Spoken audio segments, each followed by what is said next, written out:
Welcome, everyone, and misfits entailed to this episode of Midnight Ranting, Abiogenesis and God?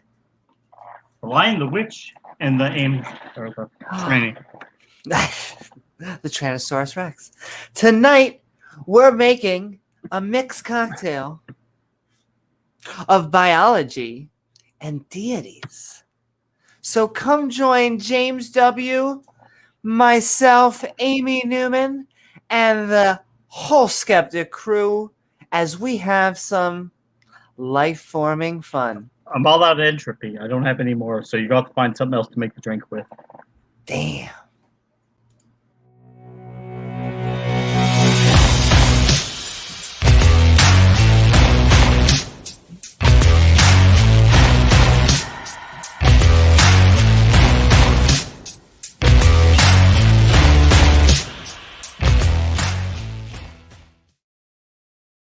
I want to thank. Woo-hoo-hoo. She's got her inner tube ready, people. Look at her. I know, I can't help it. Did you know this is how they get the internet to us? It's amazing. Did you talk to Al Gore about that? I did. Is that what he told you? He did. Yeah. He set it up in a secret bunker. All right. Well, if he says it must be true. The funny thing about that, I think he actually did. He did some sort of project in the Navy, or the Air Force, something in the military where he was promoting that. The early internet, yes, via Space Force. Have they done anything lately? Are they doing stuff? No. I mean, are they still a thing? I don't think Biden's has canceled them yet. Space Force has not been canceled. I have such a torn feelings about Space Force because I had an idea like that, but we're just crazy people on the internet. Well, don't get anybody wrong. You're not a hardcore Trumper, but you did like the idea of the Space Force. But here's the thing. Yeah. I want to know what you're going to do with this thing, and I feel like the answer was nothing. So I am more or less, yeah, nothing. I mean, the concept is good. Want to be optimistic, yeah. Well, my joke in the entire premise is that if you want Americans to do anything, just declare war on it. So I was just like, NASA was never going to do that. Declare war on the moon? Declare war on space. And then we'll be right back out there. Sounds good. Makes sense. Right? Sounds good. We got this. If you're feeling fancy, don't forget to like, follow, or subscribe. And hit that all button icon at the bottom to get reminders to see our premieres and join our live streams, including a premiere that we keep on. I think we keep talking about it. It hasn't happened. Either Thursday or sometime this weekend, but we're premiering Pat's within the episode. Week. Yeah, within the week. Definitely. It's coming, folks. It is coming. And it's now done edited. So now we just got to work out between the three of us. Got to have a threesome. Take that to the bank. It is coming. Amy was coming with that as hard as she wants. Yeah. Woo-hoo. We're a skeptic channel. But after the host's opening statements, which is the two schmucks before you, we'll be opening up the floodgates, or rather, the open mic, so anyone can say what's on their mind about the topic.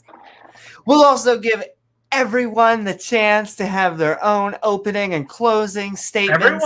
Everyone? Are you sure that's a good idea? You know what? It's probably a bad idea, but we'll do it anyway. In the name of Donald Kronos, I am inviting God. We name-checked, God in the title. I feel like we have to at least have an open invitation to God. If he wants to come, Amy's the one to do it with. Amy would be happy. I would be more than happy If Jesus came to come on you, yeah, shoot. I mean, hopefully God is ripped, but who knows these days. I mean, but 15 feet, Amy. 15 feet, Amy. You can't even dream of that. I mean, I guess that makes up for it in a little. There you go. And okay, you can also find. We'll also give everyone the chance to have their own opening and closing statements, atheist or theist, liberal or conservative. Come as you are, just on the sheets. Moonlight, you could also find... Hi, Moonlight. You could also find our Patreon page at patreon.com/Amy Newman. Oh, thank you so very much, which helps us make even more fun content, including awesome Patreons like who's this one? the brother of Loki. I know, because be honest, I don't think I can actually lift this, but KO Champ. KO Champ. Yeah, not with all those puberty blockers and testosterone suppressment therapies. You're done. I have to go full on canon here because it's just, am I worthy? I mean, come on. I feel like I have to go on an entire hero's journey. You have to go through, through Leviticus and back, which we're almost done with, by the way. Wow, we are almost done with Leviticus on our Bible study. The third book of the Bible. That's right. We're going to put the third book of the Bible on our bookshelf because if you're new to the channel, we also ran a skeptic Bible study where these heathens, as I knock everything over, get to read a Bible. We call it the Bible, yeah. If you guys don't know what a Bible is, it's the Bible, but it's a better way to say it. It's the Bible. And also, speaking of where that meme might have spread from, us from the Atheist Round Table and Networking Group. Is the network good? The network is good. In fact, I can't help but shout it out for the Better event, which is coming, that's what she said, in October, and tickets also coming soon. That's what he said. We like to... It's going to be soon, Amy. Any second now. Any second now it'll be coming. Yeah. But also, Ian Davenport. Thank you, Ian. Thank you so much, Ian. Ian. Next Oz is always a great place to be. People have to fight to be next Oz. Yeah, I think he's doing a debate soon. I saw that too. So maybe a real fight. Yes, I saw him. Who is he gonna beat up on the debate? I would hate to be that guy. But also, looking across the pond and sending love and back in time, because that's what archaeologists tend to do. He's like a real life Indiana Jones, except not looking for bullshit artifacts that don't exist. He's looking for real stuff. It's like a real life Indiana Jones. Yeah. Digging by Hadrian's Wall, looking for real artifacts, not looking for a holy grail that never existed, not looking for the Ark of the Covenant, not looking for anything like that. Whoa. Okay, we're good. Did anything fall on me? We're good. We replaced it. We're good. No, God did not drop a rhinoceros on you. You did not pull out too soon. Because if you did, God would have dropped a rhinoceros on you. As he did in the Bible. As he did in the Bible. I was trying to do my Indiana Jones, but also in the Bible. The Bible Indiana Jones. She's got a whip, but she's not Indiana Jones. It's always got it near her. Nope, that's not your whip. That's Moonlight's tail. Poor Moonlight. That is Moonlight's tail. You do not want to put your tail in the wrong spot, Moonlight. You might think it's a whip, and you might end up getting your tail pulled in there, Moonlight. That's okay. I have my wand. I'm not sure where my whip is, but close. I can hit and possibly spank. It's got to be within arm's reach at all times. At all times. But also, we are assembling like the Power Rangers of skeptics. Dale Pastel! Thank you, Dale! Thank you so much, Dale! That's a old pipe, not a It is Sure, but a it makes very sense. real, very sophisticated pipe. Yeah. Oh, John Maddox style pipe, like something a Matt John John would, Maddox style. something a little pee would smoke out of. Thank Oh, okay, all right, there you go, Midnight. They're very particular. Though, did you see that? They communicate. They do the paw. I love the paw. It means they want it open. I mean, come on, though. As the great expert Otangelo has already said, animals don't have language. They can't have thought. They can't. They don't have real thought like we do because they don't have language. So there you go. Exactly. He said it. I believe it. It's true. It's just like the Bible. Just like the Bible. But also. Also, what do you mean? Also. You mean the world to us, Dave Also, Gar. Dave Gar. Also, yeah, we can't forget Dave Gar. Yeah.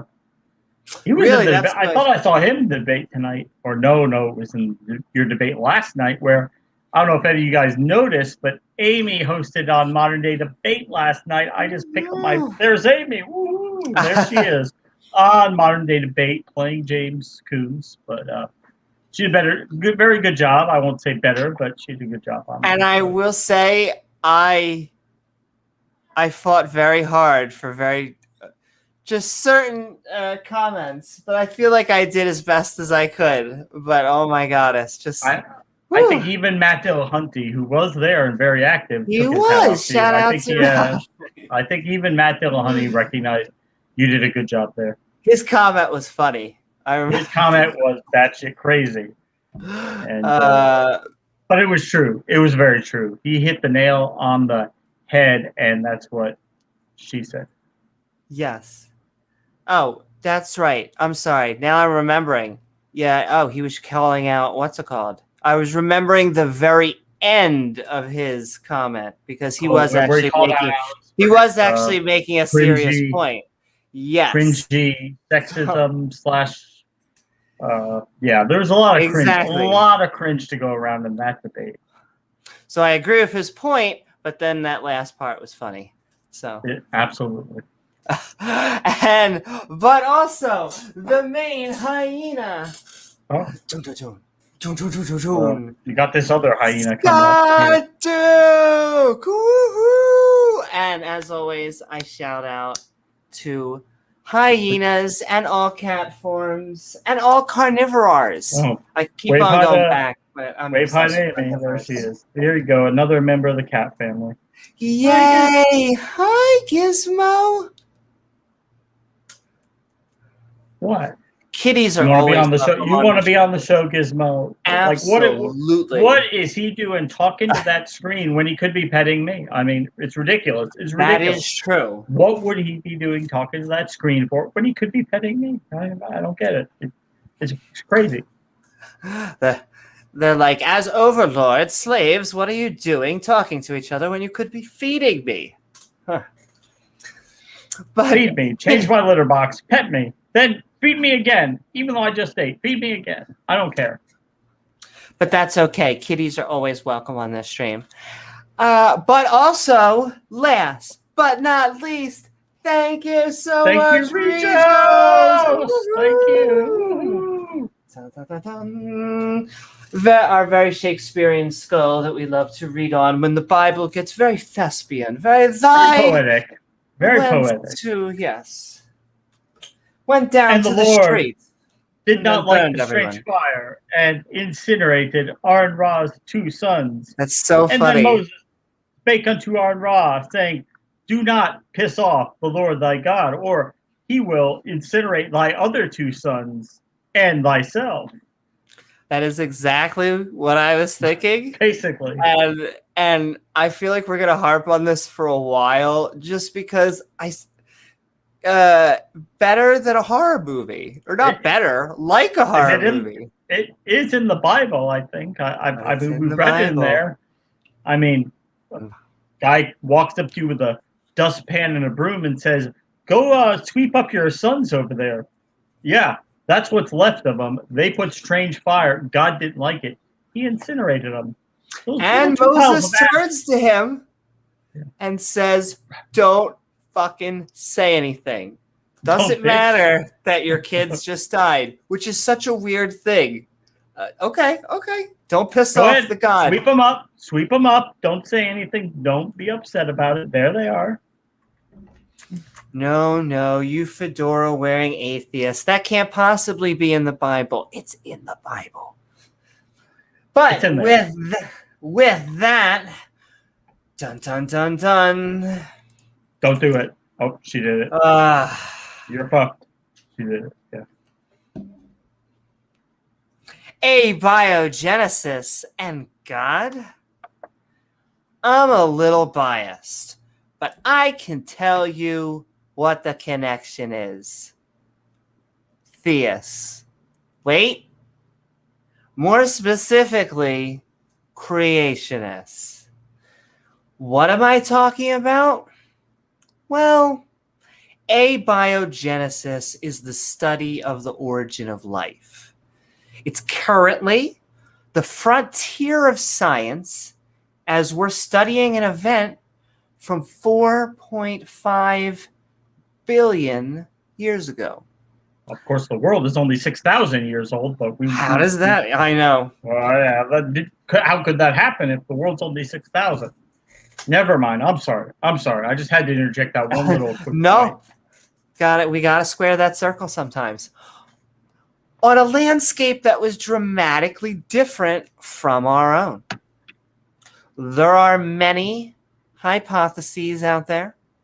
However, I'm confident that one day we will have a working, testable theory.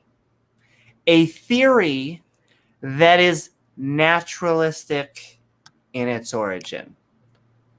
For many theists, this is no problem. Science does science, and religion does religion.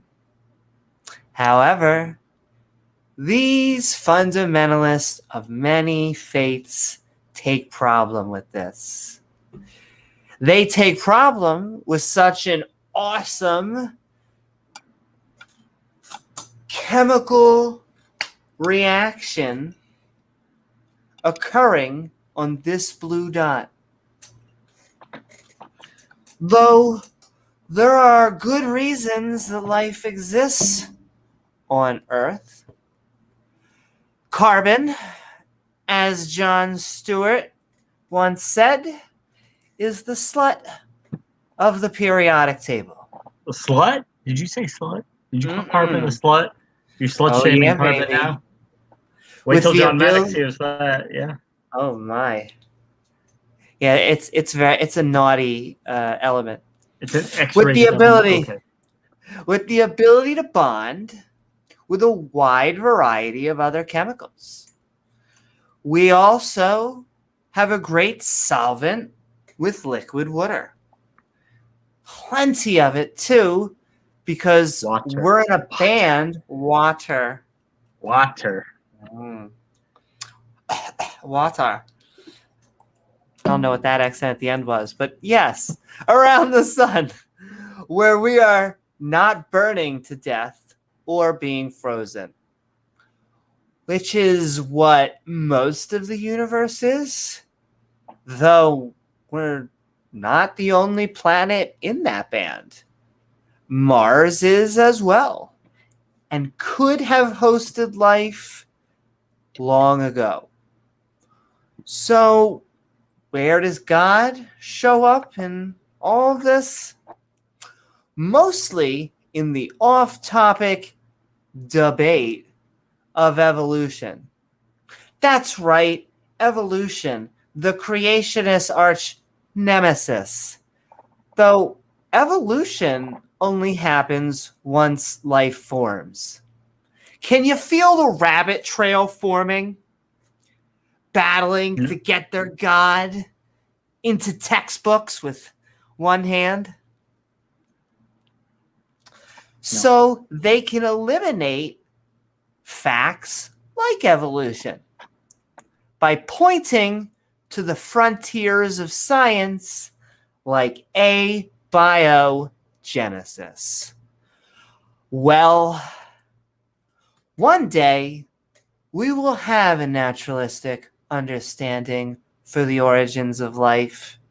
And my prediction is that God will recede back all the way into a new gap. Thank you. And all right. How are you tonight, James? A new gap. I know that God of the gaps. He seems to be a little slippery. What can I say? He's very elusive. You can't really pin him down. He slips out of one gap. He slips into another gap. He's always there, but he's everywhere. But you can never really quite pin him down. So guys, if you watch the debate tonight, it was a good debate for people who are very technical in this field. So this kind of debate, like tonight, kind of relegated like the young Earth creationists, like Ken Hovind, Otangelo, John Maddox, Praise, that whole gap. They're like relegated to the kids' table while the adults come forward and talk about the real science, where the real science is at, because we're not challenging that there was a that evolution happened. We're not. He's not even challenging that there was chemical evolution. I know Ken Hovind. I know one of his different types of evolution, but he's not even really challenging the idea that non-life form chemicals could come together and form life. And that's basically what happened, even though we don't know exactly how it happened, we don't know exactly where it happened, but we are here, right? We do exist, as least as far as we can tell, and we don't have any other really good explanation for why we exist. We haven't seen any deities out there creating life. We haven't seen anything that would lead us to believe anything else other than natural process. Because when we look around in every direction, we only see one thing: natural. So yeah, why would science ever come to think that maybe life began through a natural process? And will we ever know exactly how life arose on Earth? We may or we may not. I tend to think eventually we will figure out exactly how it happened. But be that as it may, we will continue to develop theories and hypotheses, and we will test a hypothesis for how life could form in a pre-life Earth environment. And that's going to happen. It's going to happen sooner or later, but it will happen. And you look around at the Earth, billions of years ago, and all over the Earth, covering the Earth, was liquid chemicals, all mixing together all over the planet Earth. So you had basically billions of experiments going on all over the Earth, all at all times, 24/7, 365, for thousands of years. And like thousands were billions of years old. That's because we know that life on Earth did not take billions of years. It happened actually not very long after the conditions were right that it could happen. It was actually pretty quick. I mean, we didn't have to sit here for 10, 20 billion years waiting for life. It happened pretty quick in terms of geological time. And no, 6,000 years is not quick by geologic time, but 1,000,000 years is, 100 million years is. So if it only took 100 million years to form, yeah, that's pretty damn quick in terms of geologic time. And that's the kind of ballpark that we're in. And I like that they brought up that when we're looking at LUCA, last universal common ancestor, that acronym came up a lot today. And that's to say that there were probably other forms of life that originally came together through the process of abiogenesis on Earth. And LUCA was the one that won out. LUCA was the best out of those initial life forms that was equipped to live on Earth. And LUCA is the one that we all inherit our DNA from, that we all evolved from, because the others, they didn't last. They could not compete with LUCA for resources. And so a lot of the evolution that we have to look at actually takes place before LUCA. What type of genetic material was it? Was it RNA? Was it DNA? Was it something simpler than DNA? And we just don't know. I mean, we can make theories, we can make hypotheses, we can do experiments, and that's what science does. But this is all left behind in the dust those young earthers. I mean, science is just driving by in a Ferrari, waving behind to the likes of Ken Hovind, D'Angelo, John Maddox. Yeah, we're just waving behind to them. We're not even paying attention to them sciences because they are so far behind what even the intellectual Christians are, that it is just not even worth mentioning them at this point. I mean, science is literally just ignoring. They do not even exist. If you are a scientific Christian, and there are lots of them, you can embrace science and be a theist. It happens. There are millions and millions of Christians who embrace science. You don't have to be afraid of science. You don't have to interpret Genesis hyper literally to be a Christian. You don't, because there's millions of ones that accept science and still accept God. And I will disagree with them on God being a good explanation for anything, but at least we can agree that reality on one sense is reality, and that this young earth creationism is just nonsense. Let's just turn the page over. Let's just put it off to the side. It didn't happen. It's not true.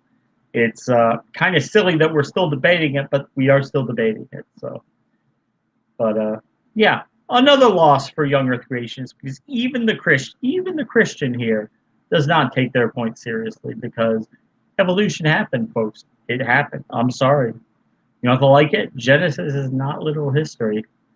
And yeah, thank you, Amy. Woohoo! And all right. With that, I think we are actually going to head over into our open mic.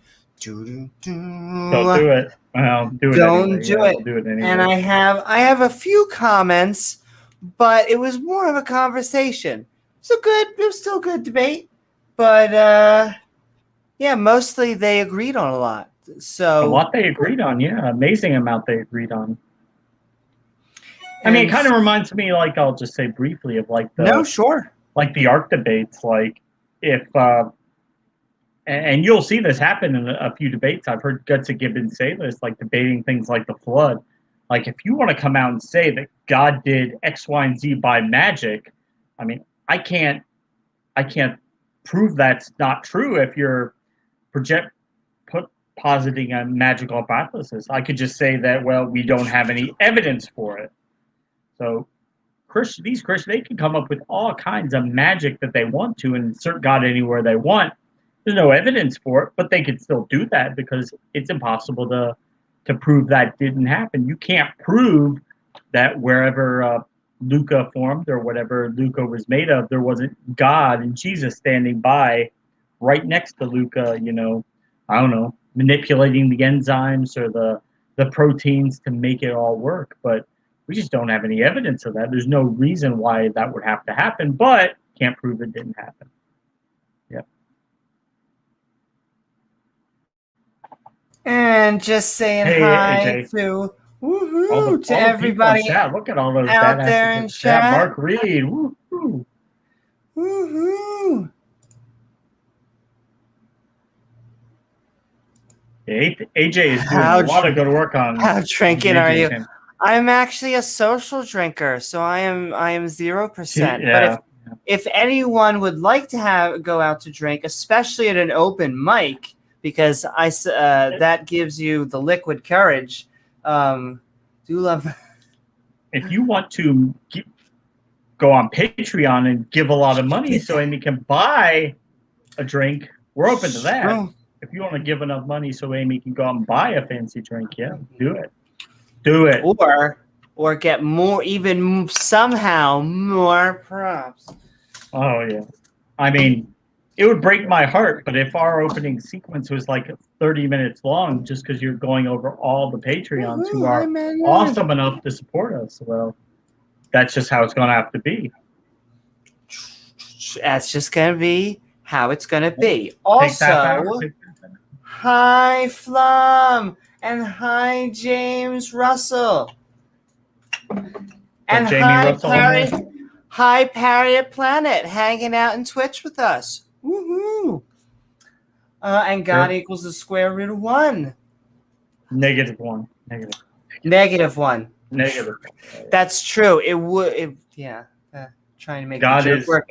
God is 0 divided by 0. That's what he is. The calculator. Wait, hold on. I'm gonna. Yeah. It's gonna blow up and cause a singularity to form, and then you are screwed, Amy, because once it forms a singularity, Church of Entropy will appear right next to you, and she will give you a physics lesson, and you are in trouble. You're in trouble. She'll do it. Don't tempt her. She'll do it. And I think she may be in. She said she was going to show up to explain her model tonight, or she was, or something akin to that. So her model, okay. And I'm sending love to Brian Stevens, and I am sending love. I'm sending that link in chat, and we are, if you would like to join our Midnight Ranting live stream, we are talking Abiogenesis and God. They're doing like a buddy comedy. Like a two-way? Yes. Abiogenesis. Like a 69, but they keep switching in. God. Yeah. It happened. Woohoo! But we are having fun tonight. We are Midnight Ranting. And woohoo! I just see a whole bunch of people just join backstage. Saying hi to Will and Lady Midnight and Simos and Flum and Speed of Sound and Leophilius. That is a whole group of reprobates back there. And Jamie and Nickelterra. And all right. Nickelterra. We have a lot to say tonight. Bring them on. Let's do on it. Abiogenesis and God, which means we're moving into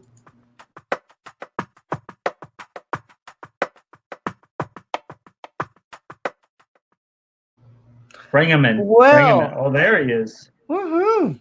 That beard is looking freshly washed. Wow. Yes, it's trimmed. Impeccable condition, I must say. Trimmed and primmed and ready to go. Well, I hope you are doing well. And what are your thoughts about the debate or the topic itself? The debate I actually watched. I didn't get to watch the question and answer part of it. And I listened to it, but I listened to it while I was doing something else. And it's probably a debate that I'm probably going to, because it was more of, I guess you could say, a discussion rather than an actual debate, I'm going to have to go back and listen to it a couple times just to learn the information that was presented there. And that's really kind of why I jumped on tonight, was really to more ask questions and learn more about the topic. If you want to bring somebody else in for their opening statement. I can empathize with you there, Will, because a lot of it's too sciencey for me, but I do like to listen to people who know more about it talk about it. So sure, 100%. Yeah, let's bring some of those guys in. Yeah. Exactly. And all right, Lady Midnight Sparkle, we are talking Abiogenesis and God. Hello.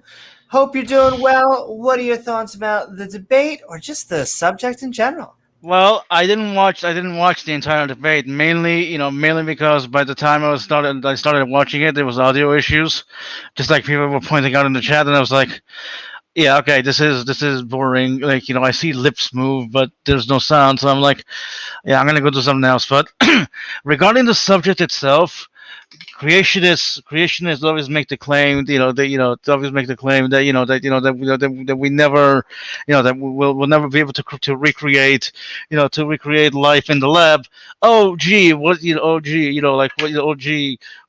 Looky here, scientists actually managed to create a self-replicating cell in the lab. So screw you, creationists, we've done it.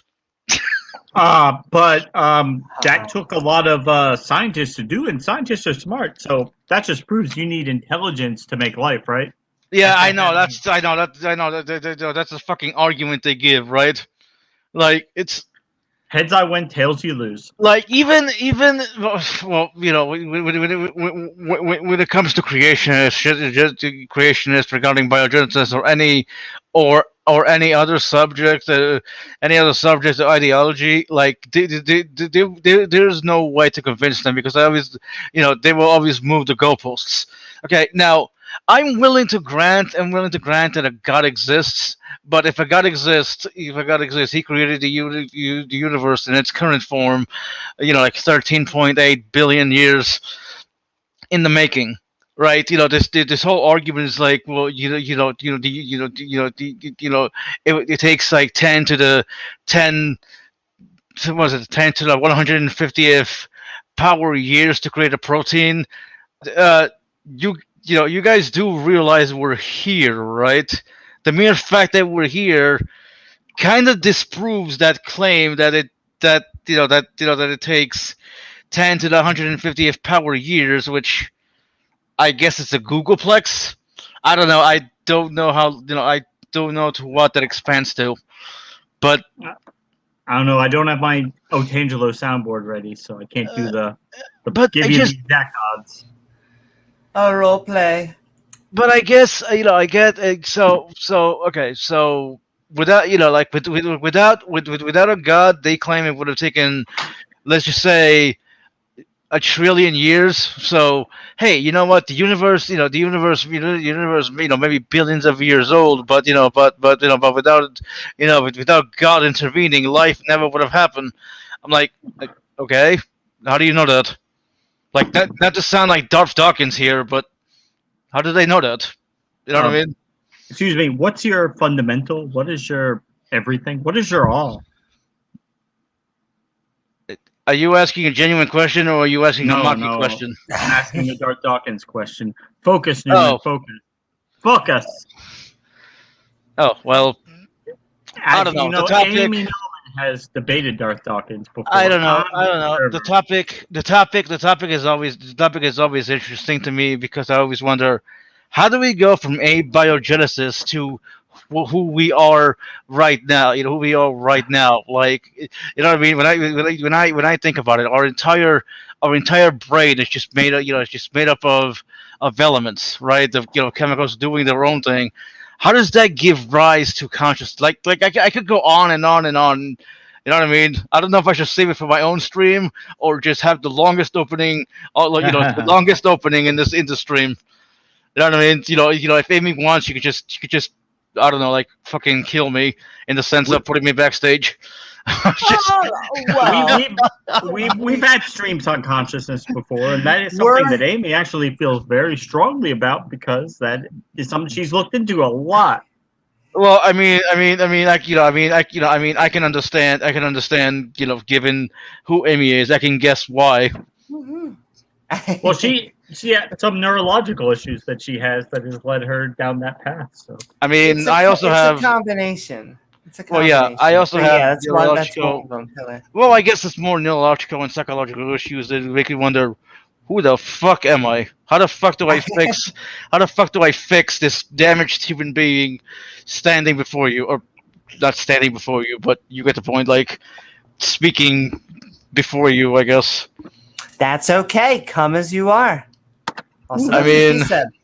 Jesus Christ, Amy. Sorry, I can't help myself. No, I don't care. I'm just, there's nothing against it. It's just funny.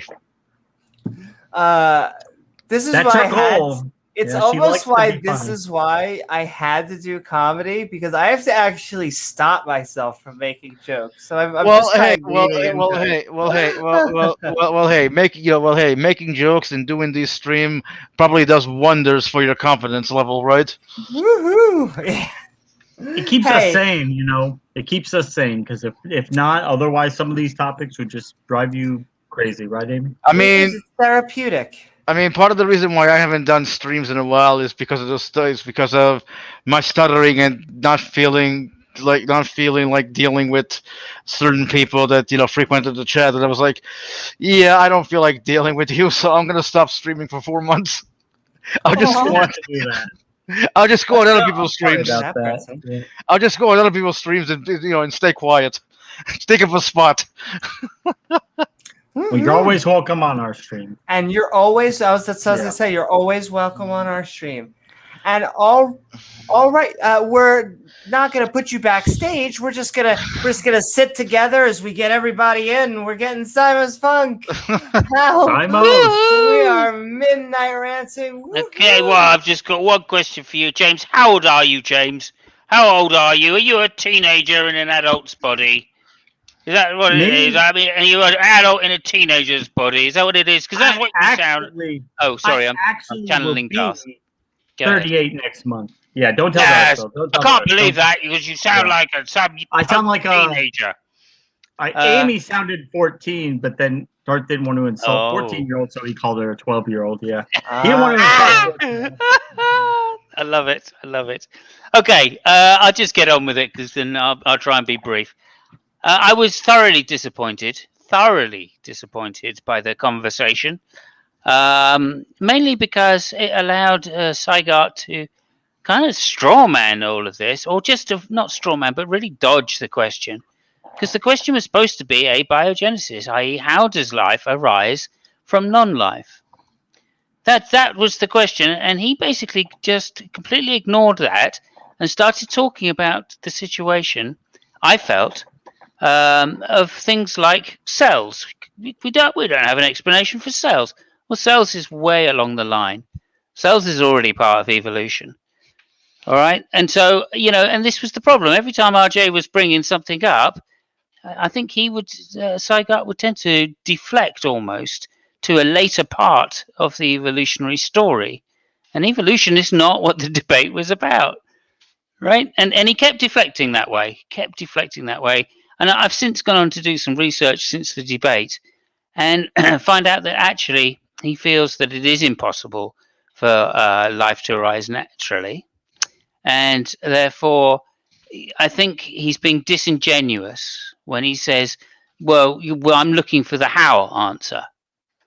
Well, the how answer is necessarily going to be naturalistic under the sentiments that you expressed in this particular hangout, right, in that particular discussion, right? Because he's saying, well, I believe God did it, but that's not an explanation of how. Well, if how is a scientific explanation, that is what we're looking for. That would be naturalistic under anybody's definition. God spoke and it just happened. That's not enough for you? Sure, that's not going to be enough for me. And it seemed he was admitting that it wasn't enough for him, Sygart, that is, right? But as I said, I was very disappointed, really, in the discussion stroke debate, because there was a lot of movement of the goalpost to evolution over abiogenesis. And I'm not happy about that at all. As has been pointed out by many people, there is a selection process in chemistry, and that selection process is the process that they are hypothesizing that can lead to replicating molecules. Okay, and from replicating molecules, it's plausible and shown to be the case. Sorry, is somebody eating? Okay, it's shown to be the case that from replicating molecules that ribosomes and possibly RNA can then form. But by that process, if you're talking about that stuff, you're not talking about abiogenesis. That's already assumed, therefore, to be evolution. And that seemed to be the deflection that Sygart was going down all the time. And AJ, of course, his expertise is in that, and he's happy to talk about that. And I found it a very fascinating discussion to listen to, so I'm not putting that down. What I'm putting down is the fact that his feet wasn't held to the fire about abiogenesis like it should have been. And that was my general point. At one point he categorically stated that he believed God did it. And that's fine, right? But if you're going to push that back to the beginning of the universe, well, you're really just talking about deism and not Christianity. And so, that's a well-known trope that many theists of the Christian stripe will try and put on us in order to avoid having to justify Jesus' resurrection or any of the other many claims that Christians make that they don't want to address in conversation. So that would be my basic point. I just think Sai was moving the goalposts away from abiogenesis at any opportunity. And then when it was addressed that one time directly, he said he actually said, science is going to tell us how, and that's what I am trying to do in the lab. But I believe God did it. Yep. And that's not an explanation of how. Well, if it's not an explanation of how, and there is an explanation of how, right, then that must be a naturalistic explanation. And that follows. And so, when you say you don't want to know how God did it, that seems to me a dodge and a half. Anyway, there we go. Thanks for my little rant. Thank you, Simos. Yeah. Woo. Thank you so very much, you don't know how. Simos. I mean, I did want to say something really quick to that, but you can just move on to someone else. Sure. Well, it's really quick. Really quick. Say it, and then we're moving on to, we got Flum, Speed of Sound, Leophilius, Jamie, Nicotera, Jen, and Amaretto. We got a full house. Well, I would just say as a response to Simon is that we're not me, but scientists are finding out how life appeared on the planet, but the why question is what religion needs to answer, not the why. That's just my view from what Simon says. It's the why life emerged, not how. Like how is naturalistic, not the why. Sure. Yeah, sure. How is naturalistic? That was my point. But I was just steelmanning. Sure, but if they're going to say that God did it, then that is tantamount to asking. Then I think we're justified to ask for an explanation of how God did it. Right, and just to say God did it is just a cold assertion and an argument for ignorance. It's not an argument from contradiction, right? If there was a contradiction in the explanation of the naturalistic explanation, they might be right to try and invoke something like a teleological answer. Yeah, but they're not right to try and invoke a teleological answer if they're going to say, well, there's no contradiction. And we can't tell there's a contradiction because no answer has been given for the naturalistic explanation at the moment. All right. After that, we better go on to the next one. But yes. we can always come back to it. Thank you so very much, Simos. Yeah, thank you, Simos. And all right, we are moving right along to Flum. Flum. Hope you are doing well. What are your thoughts about the debate or just the topic of abiogenesis and God? I think there's a third option. It's called panspermia. So maybe life came from outside and not from inside. Okay. It is possible. I'm not sure where life came from or how. From a comet, from some part of space. Say where it eventually originally came from. That's just kind of kicking the can down the road a little bit, but okay. Yes, but now we're into, so we're saying if it came from outer space, then we have the same problem that it had to originate. Is that what you're saying, James? I would say that the only functional way I find panspermia possible would be through like a meteor or like it happening on Mars before when there was an atmosphere and then it coming here and seeding life. I think both of those are naturalistic explanations that could be possible, but we're just talking hypotheses here. Yes, but when you're on the God hypothesis, then I think that's way out there, and I think mine is a lot closer. And all right, thank you so very much, Flum. And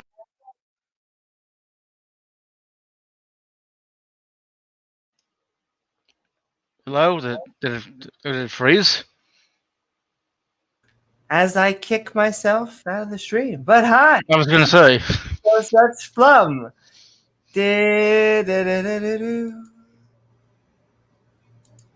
Speed. What? I hope you're doing well. I'm doing well. what are your thoughts about the debate or just the subject in general about abiogenesis? Okay. God. So Hey, My Speed, mind- good to have you on again. my mind is not linear, so I have a circle of things to talk about on the debate. But Sal was on, or not Sal, Sai was on Sal's channel a little after, and he explained a little more of his position. And I think Sal and Sai differ in where they think miracles happen. Now, Sai believes the miracle is a little bit different than God came down and put life together with his little fingers, right? Sai thinks that there is I don't know if anybody's familiar with David Chalmers, but his solution to consciousness is that we're going to discover something new about about physics that's going to explain consciousness, which I think is just bullshit. But anyway, so Sai is very much along those lines where he thinks we are going to discover something about physics, and him and I agree that that something is going to be mathematical, but he thinks it's going to lead us to God. And I don't. I think it's going to lead us to a greater appreciation for the natural, right? Now, the interesting thing about the Christian worldview is they're always talking about how crappy flesh is and the evil flesh and sin and just natural processes. They use that just. They want to dismiss it, right, as, oh, it's just random processes. Well, when I was between 10 and 13, I fell in love with organic chemistry. And the reason I fell in love with it is the same reason most people or kids fall in love with Legos. Because the combinations possible with carbon chemistry and, of course, the other little elements that you sprinkle in are unbelievable. I mean, they grow in complexity so rapidly. It's like, if you have 6 Legos, you have 102 million combinations. 6 of the same kind of Legos. You can make 102 million shapes out of that. With, 8? You have 915 million. With 25, 130 dodecillion. That's 130 with, 39 zeros after it. So anyway, there's this complexity and this thing about nature. When you ask, like, if Darth Dawkins were to ask me what my foundation is not one thing. It is many things spread out across the cosmos, right? Many things all percolating together and forming these complex solutions. So Sai is kind of very close to a bridge between naturalism and atheism because he doesn't deny any science. He's not a science denier. He's a very unique individual. He does believe there were miracles. So, like, he will say, okay, Jesus turned water into wine. He might say that. He believes in the resurrection. He's a Christian, right? But he doesn't employ any of that when he thinks about science or when he does science or when he thinks about abiogenesis. When he thinks about abiogenesis, he sees nature or the naturalism as God's toolkit. That basically a structure was created and it just happened to work out that we had carbon chemistry. And so he's unique in that way, and I like him very much because it's easy, because he doesn't deny science at all. He doesn't think the Grand Canyon was carved by a flood, for instance. So anyway, I thought it was, and I knew in advance that those two were not going to argue with each other, that they pretty much agreed on everything, and I think Sai and RJ both were trying to reach each other across that bridge, right? The atheists and the theists. And First of all, that's hot, but yes, I agree. Yeah, well, yeah, okay. But the thing about life and teleology and teleonomy, teleonomy is kind of a modification of teleology, which says that the teleology is there, but it's built into the organism. It's not coming from the outside, right? So when you look at like Dennis Noble, the paper that was mentioned in the debate, what they're talking about is teleology in life. And Dennis Noble sees teleology at a very fundamental level, that it's basically built into the structure of the early chemistry of the thing. And it followed these funnels, and that was the teleology. But the life did it itself. Like today, to build a watch, we need humans, right? Well, where did humans come from? We fucking evolved. You know, we came from those very, very simple organisms who had their own teleology, and we are still teleological in our behavior. It's just that our behaviors are getting more and more complex. And the thing about human beings is we can't get over the fact that we have minds, and until we get over that, we're going to have theists. And you know, we have to bridge that gap. But anyway, I thought it was a wonderful conversation between the two of them. And unlike Simos, I was very happy with Cy. And he was being a little bit clever, you know, trying to reach us on our own terms is what he's trying to do. And of course, I'm trying to reach Cy on my own terms. So who's going to judge either of us for doing that, right? So anyway, that's about all I got. Absolutely. For an opener. Thank you, Speed. Okay. Yep. Thank you so very much, He's trying Speed. to And I preserve those agree. gaps for God to hide in. Yeah. Well, We'll talk in a minute, Speed. Don't you worry about that, sir. Oh my God, Simons. I agree. That was his debate. Put it away, tack Simons. was just he's out here to connect on his own terms, but it also meant that there almost wasn't a mention of God for most of the debate. Very little, yeah. But he did say he was a Christian who, like Speed was saying, does believe in miracles. So it's just where do you cut that line? And all right, thank you so very much, Speed. We're moving along. Leo Felius. Woohoo. Oh boy, Leo. Here we go. Leo, Back now. wait. You're on mute, Leo. Can we hear? Oh, We can't I hear you, can't Leo. tell if that's an act or I should. I'm not interrupting you, Leo. Don't worry. No, I don't like the bar on the bottom of the screen on the MacBook because the mouse goes down. I'm trying to click something, or I go to click on a tab and it clicks another tab, and I gotta watch it bounce for 1.5 million years before I can quit the fucking program. So I'm not bogging down my CPU. Anyway, before I get started, I think there's something important that needs to be mentioned, and that is that a few weeks ago, I finished this book, Quantum Mechanics, The Theoretical Minimum by Leonard Susskind, one of the world's leading theoretical physicists. I'm going to be reading it again, just why not? No mention of Gödel's incompleteness theorems.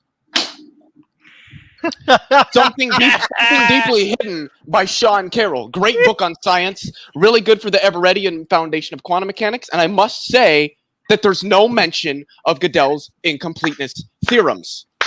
I fucking love you. 1776 by David McCullough, a book about George Washington and the Revolutionary War, the American Revolution, is an insanely great book. No mention of Gödel's incompleteness theorems.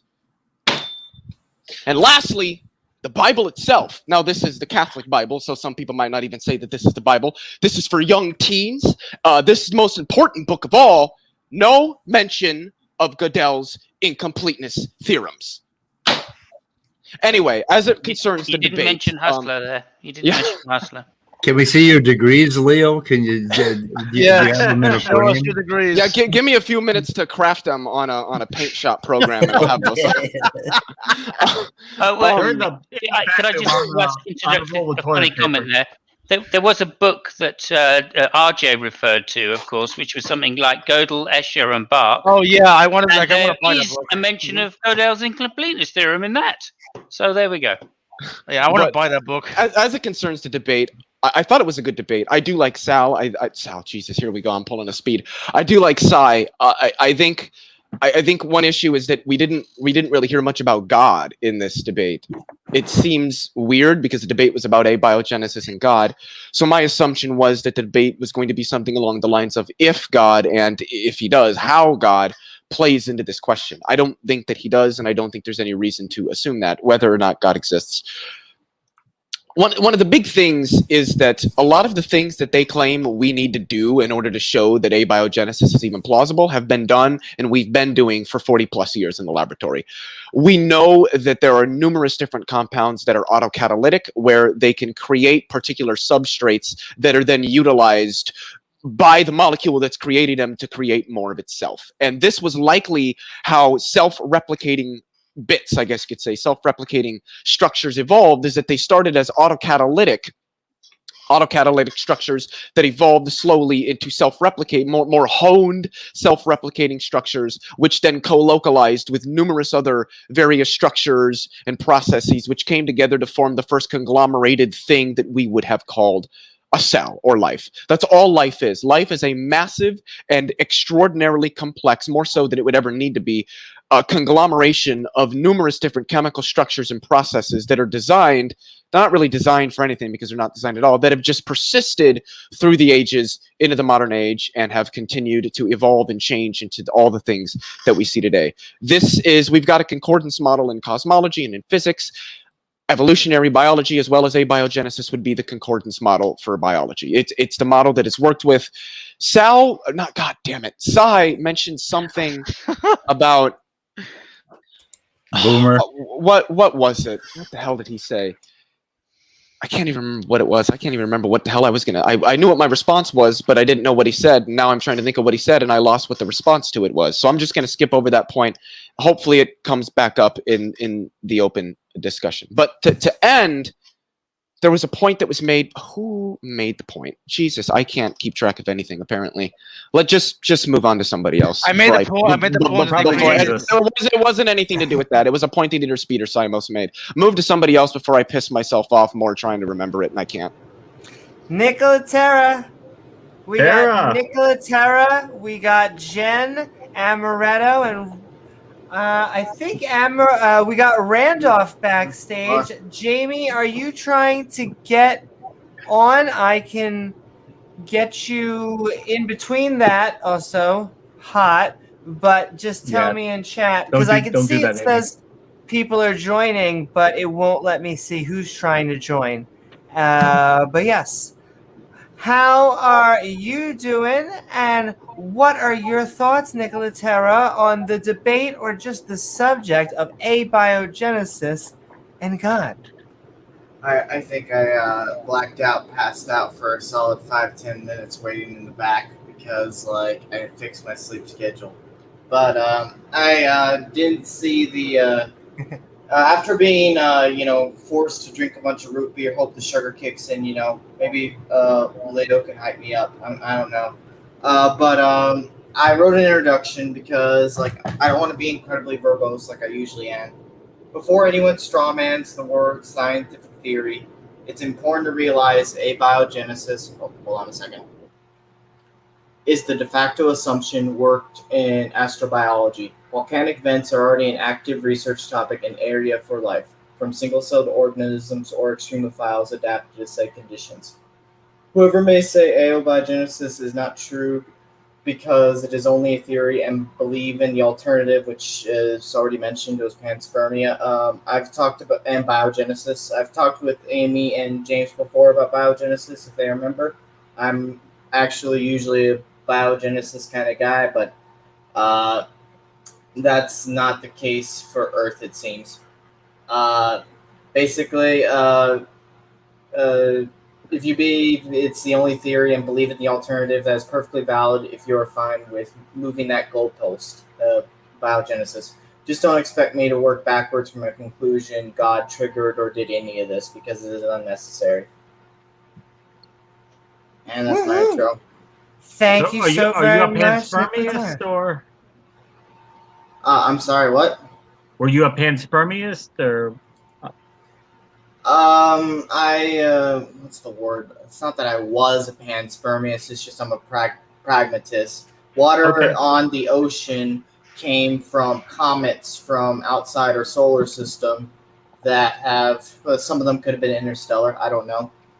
Some of them could have but the primary truth is that most of the water from Earth and used to be Venus and Mars would have came from the outer solar system through basically an act of gravitational migration. So this happened for a solid 0.1 billion years, so about 100 million years. And during this time, Earth was basically a hellhole. It was literally the Christian depiction of hell. It was all fiery and hot, and there was comets and meteors raining down from the sky. But over time, the water prevailed, and thank God we had plate tectonics, because that sunk Venus and Mars. I'm just going to keep it real with y'all. Yep. And to be honest, like, those plate tectonics, it's kept me pretty, pretty alive, and because of something called land. And so I just want to say that, like, those plate tectonics have done a lot for shaping life, just saying. But as far as Luca goes, 3.9 billion years. Water on this planet actually has been around for 4.1 or 2 billion years, if I remember correctly. So take your guess on how far you want to move this goalpost, but just be sure that, at least for me, you're not going to get a God argument from me. And Right, thank you, speaking, aka me. And thank you, Darren. Thank you, Nicola. And we are moving right along. I do want to say I see both Immutable Destiny and Dessel Drace. We're going to get you in. You will be after Jen and Amaretto. I think we're going to, who will be next. But then after that, Randolph. There's so much fun tonight. Woohoo! Jen, how are you doing? We are Midnight Ranting on Abiogenesis and God. Is that Hi, Morpheus? everyone. Hey, Jen. Bring some entropy to us. We need entropy. Thank you for hosting again, Amy, and congrats on getting to moderate that debate. I think that was yesterday. So, was that your first time? Thank you. So that was my first time modding on Modern Day Debate and my second time modding ever. She did a good job. She did a really good job, guys. Yeah. Yeah, big round of applause for Amy moving up in the world. I would love to do that sometime myself. So I'm just a smidge jealous here. So debate, I think it's been said, but it was more of a discussion. There's no model for either, because evolution, as was said probably 10 times already, is about with something already existing, life already existing, how it changes over time. And the speculated model is mutations, which are one time out of however many, advantageous, which leads to greater fecundity, which leads to, over a great period of time, that trait replacing through greater fecundity all the members in the species, or so we're led to believe. Abiogenesis itself means non-living genesis, or generation of life from non-life. There's no model that I'm aware of that's satisfactory or would rise to what you call the scientific standard. So if you don't mind, I'm going to share my screen just to show this one diagram, because you actually mentioned something that I wanted to get to. So I just actually... Not the other diagram, only one. Made a real quick image of it. This one here. Am I the only one who's confused? No. Believe me, no, you're not. So I saw that there was a pan that made an appearance earlier, so I thought Amy's pan from us. Amazing. Yeah, well, yes, I'm a fan. Going up to the skillet in the sky. And I just want to say, before you go on to a next slide, and I'll do this for Amaretto too, as a pansexual, very appreciative. As a pansexual times 2, also appreciated. Also, as an exploring pantheist, definitely based. Can I keep going? Okay, so we're talking about a lot of good ideas, including a model that actually makes predictions, and something that is made from stuff we're reasonably sure exists to create these emergent systems, i.e. more complex systems from something simpler that we're reasonably sure exists. So we've got a model here in step 1 at the top left, chunk of ice impacts proto-Earth and in the process breaks off the moon, which starts to fall but never can really go that far because fundamentally mass attracts itself. Wow. So the moon is basically perpetually falling away, but is in a more or less static field due to this attraction. So this is able to, over time, melt the water and bind that water to the surface of the planet, because the moon's sort of just scooping around the larger perimeter of the total system, and water that would otherwise be just boiling off because of how hot the sun is And if you want substantiating evidence, you could just look at the daytime temperature of the moon there. It's quite hot, definitely above boiling. And so this effect of slight deviations to the trajectory of these boiling off water molecules is effectuated by the moon creating a sort of lens, which we call the atmosphere. And then from that, we get these basic building blocks made out of what you call a photostatic field. So this is your first photostatic field here. It's the simplest one. It's just the sun, moon, and the earth. Now, some people say, like, I've never seen this really in biology, but this is definitely something you can verify makes sense. But just to look at it more fundamentally, we have this model of building up light bounded to one of these lens type of things, bounded by a boundary. What happens when it gets to the boundary? It starts expanding towards the center. So now at this, by step 4, we're assuming we have a constant influx of photons, which is really reasonable because we have our sun, which is your constant photon faucet. It's the opposite of a sink. If you're familiar at all with the concept of the sink in thermodynamics. So we've also got this permanent, more or less, faucet that's always pouring on half the planet at any given time. So we have this essentially spinning ball of light, which eventually splits in two, generating a larger volume through which it vibrates in the process, because you can only tight pack so much into a larger sphere. And by the laws of entropy, everything is sort of approaching the shape of the sphere. That's a spontaneous thing. It just happens. So when the initial sphere splits in two, you get a larger radius, which I call the luminant radius, which just keeps spinning and spinning. And we can see through this generating photostatic field, which is this one right here.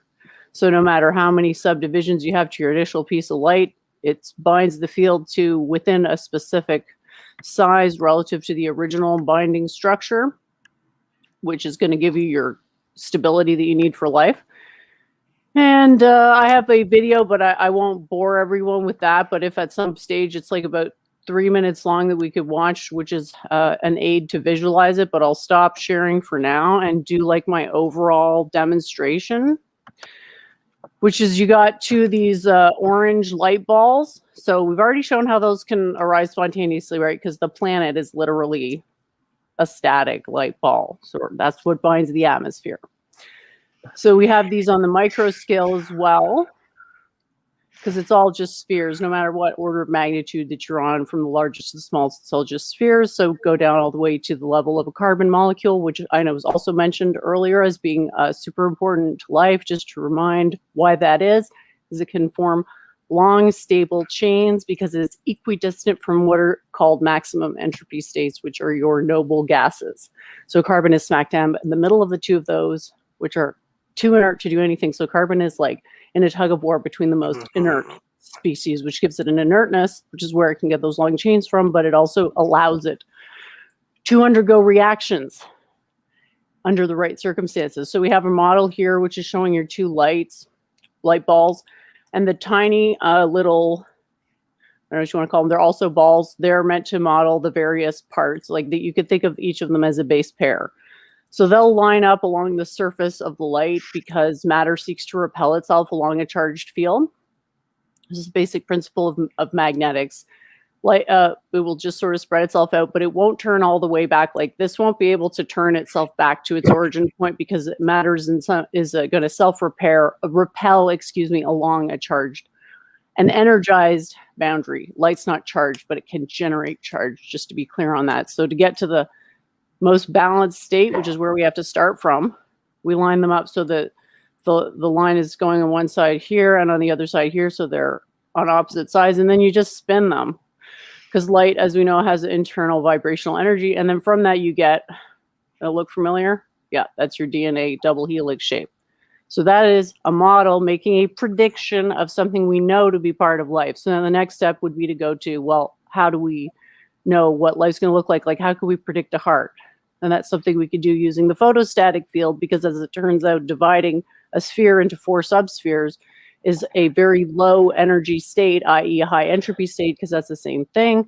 And so it's going to be preferred because all the universal processes prefer less energy / more entropy. Thanks for listening. Thank you, Jen. We'll talk to you soon. Sure. So I'm sure everybody would love to Thank you respond so to that, very much, but Jen. we should probably keep it amazing. Well, and I will. I think my brain hurts. Is that we are gonna have a full house. Randolph, I actually wanted. I'm actually gonna be leaving soon, so like I just want to like comment on how everyone did well. If you don't mind. Okay. Yes, is that Nicola? Nicole, Yeah, that's yes. Tara. Nicola, Yeah. Tara? No, I'm so sorry. No, you're good. I hurt you, Tara. You should come back on before 6 months goes by. And So that's, we're gonna make sense. I was gonna ask, we gotta get immutable and You got Jamie back there? I just saw, yes, immutable Jamie, and I'm trying to find his name, but we Randolph? have you. You'll be in next, and we also have Randolph. But then, all right, Nicola Terra, give us your outro, and then we're going to get Amaretto in. All right, so I think the first person that started was Lady Sparkle. I think if they are still here, I'd Sparkle. I don't know what happened to them. I'm still here. Yeah, I just want to say that I thought your talk as a little bit rambly. I thought it was actually really enlightening and really interesting to add to the conversation. Also, like the Leo's sort of like little skit, sort of like made me feel better about having to work at Dollar Tree. Hey. And then Gem, or like the person that was literally just now, Jane. What was her name? Jen. Jen. Jen, and also before you continue, plus one ego boost. Thanks. Yeah, it's everyone. What's the word? I think everyone like sort of got like a pretty nice spectrum of like opinions and like thoughts that will help me later in the future. But it was nice talking with you all again. I hope to see you around, Amy. Good to see you back, man, Tara. I love your avatar, by the way. I love your avatar. Very nice. Thanks. Endorsees are hard. Best princess. Later. Bye, Nicola. Bye, Nicole. Oh, welcome back. And all right, Amaretto looking lovely in her hat. Oh boy. We are talking and she's got her You one didn't give me that ready. warning, Amy. You did not warn me you were going to bring her on yet. We're bringing a real witch. Okay. Hey, so I'm just going to open, by the way. Listen, look at the shirt.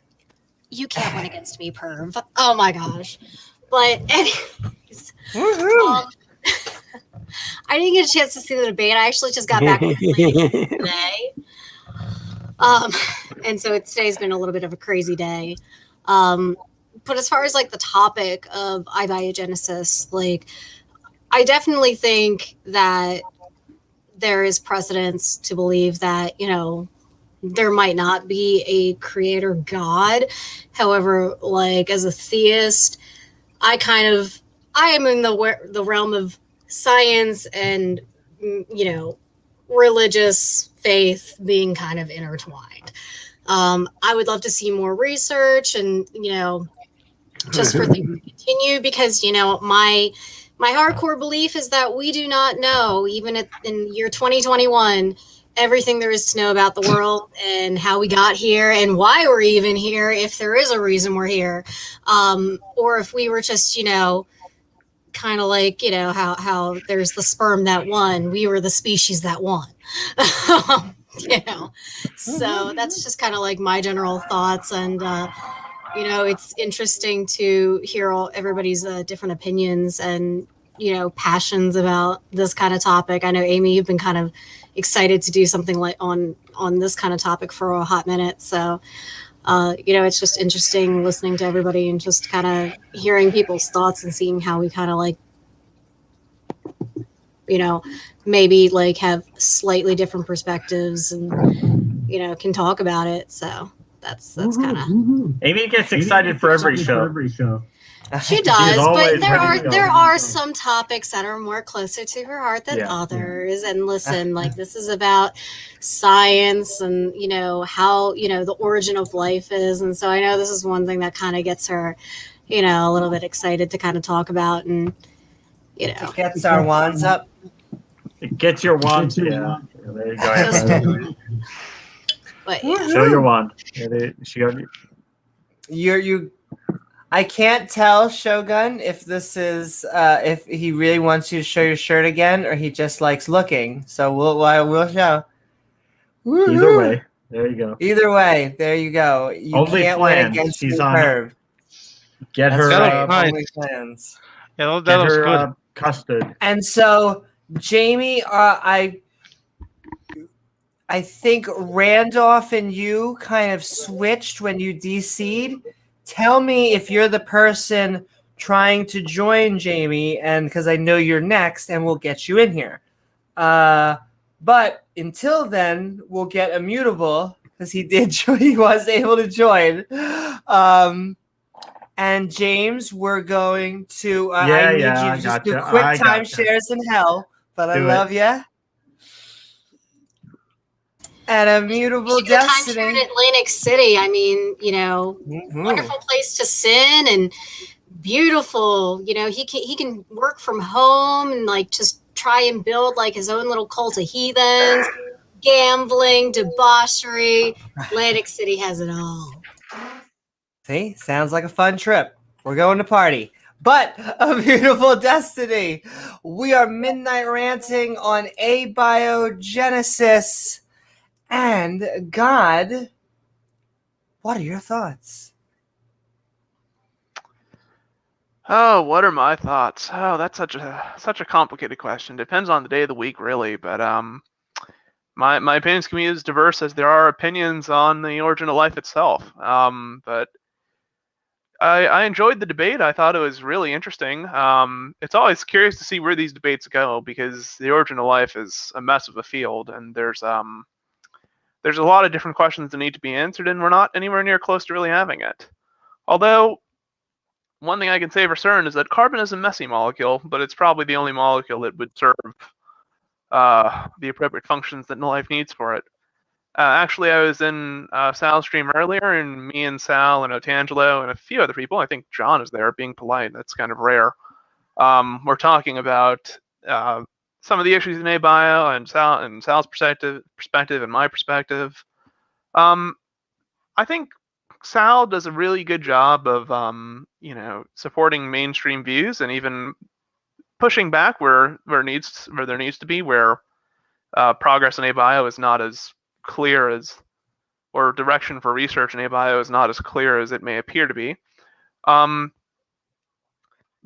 with that said, I'm interested in the open conversation. I appreciate Sai's honesty. I think the only question I have for him is kind of, where does God do anything if the science is the only feasible explanation we can hope to achieve using scientific method and naturalism as presuppositions. Mm-hmm. And all right, thank you so very much, Immutable Destiny. I'm trying to juggle just a little bit. How about this? Speed, would you be up for your outro? You don't have to, but I saw you kind of hinting at it. Yeah, Speed said he can tag out now that I'm here. Yeah, I saw that. Wow, okay, fine. I see how it is. So I see how it is. No, we love you, Immutable Destiny, and we love Speed of Sound from Answers in Atheism. I hope you had fun tonight. And once again, what are your thoughts on the topic of abiogenesis and God? Well, there is no God, so there's that. There is no God. There's just science. Yeah. You're right, Immutable. As soon as I saw you were in here, I needed to get the hell out. Oh, I thought I was your replacement. Okay. Well, I like myself as your replacement. Okay. Better, but okay. Behave, you guys. I noticed you're avoiding me as well there, Speed. Oh, you too. Yes, for Christ's sake. Simos, yes. Had enough of you tonight. You were in my back room for, 4 hours? Yeah. This will be the next person that joins. God damn, I wish this will be the next person that joins, so you have more excuses now. I wish I would have stayed, but I was hungry, so. Anyway, abiogenesis. It is just an unbelievably deep subject. We're looking at 4.5 billion years of history, and we get into a lot of this on my channel, and we hope to get into more and more of it. But the interesting thing is, as soon as you talk to one of these guys about some detail of abiogenesis, they will move the goalpost a few 100 million to 4 billion years and keep running around, and they won't let you land on anything. The way abiogenesis is going to be unwound is to find basically thousands or millions of steps. The only way to do that is with computer models, and that's something that we're working on. And I actually am working on that with a couple of gentlemen to computer model some of the very, very early stages. But anyway, Answers in Atheism, we're hoping to get better, and we're hoping to do more science and get into more of those little tiny steps because, there are probably about 100 of them that we need to talk about in detail. Today we did a thing on somebody, Sal Cordova was saying, oh God, how could a mammary gland evolve? Well, you go and look for the papers, you find all sorts of really interesting mechanisms. Did I just whistle like Neff? I think I did. Anyway. All right, you know the drill. Everybody take a drink. Well, the one thing we can conclude about mammary glands is that nipples are not sonar systems. Right. You know we know that. We know that. They're not sonar. They're not sonar systems right now. Few interesting things in my day. Yeah. Well, thank God for mammary. I will bet on that one. Anyway. So I don't know. I don't do well in big rooms, and you guys are going to have at it. And that photon light thing. I'm guessing that this is really going to be a fun stream. Really quick, I have a question. Clue. That's poisoning the well. That is poisoning the well. Spiritual. Did I? Anyway, I will be listening, guys. So don't talk about me or anything. Anyway. Oh, don't worry. We have enough Speed. questions. Let alone we won't even get around to Speed's issues. We'll have other fun topics too. Yeah. Right. And I'd just like to clear something up, Speed. I really enjoyed the conversation as well, but I did think that it avoided the topic of the debate. So that was what I was saying, and I'm sure we don't disagree on that. Go and listen to Cy talking on Cell's channel because he reveals a little bit about where he was going. Yep. And he's being as devious as I was also there. So, anyway. Yeah. I get you. I get you. And I did pick that up from the debate as it goes, but yeah. And please, everybody, quit calling Cy Cell. There's a world of. I was also there. It might be one of the few opportunities. Right. Anyway, guys, I was also there. It might be one of the. All right, take it. Immutable, we get it. You're beautiful. You're You're repeating yourself, so someone actually answers. I know. I just need people to affirm it for me. Okay. God damn it! I'm a narcissist. Fucking. When will you understand this? I know. Anyway, subscribe to my poor little channel so we don't have to shoot the cow every day because we're running out of cows. Remember, Speed has to retire eventually. Yes. When I'm 106, you've stuck with me for a long time. Yeah. I know. Anyway, thank you, Amy, for having me on. Okay. Absolutely. Yep. And go check out Answers in Atheism. And all right, everyone. I'm just gonna go like this. Thank you, Speed. Even though I have Randolph backstage, I do. How many people? What's a lot? Because I just had a real blonde moment. I shouldn't give shit on blondes, but that happened anyway. It's okay. They need it. You can shit on blondes. My wife's not a blonde, so it doesn't matter. Or red dog. Woo! Yeah, the And, you know well, what? Never mind. American Dream. I just have to. I know that Jamie and Dessel, this is your time to join. I'm gonna give you a minute or so. While we're talking, and Drace just joined right there, and so back out. We're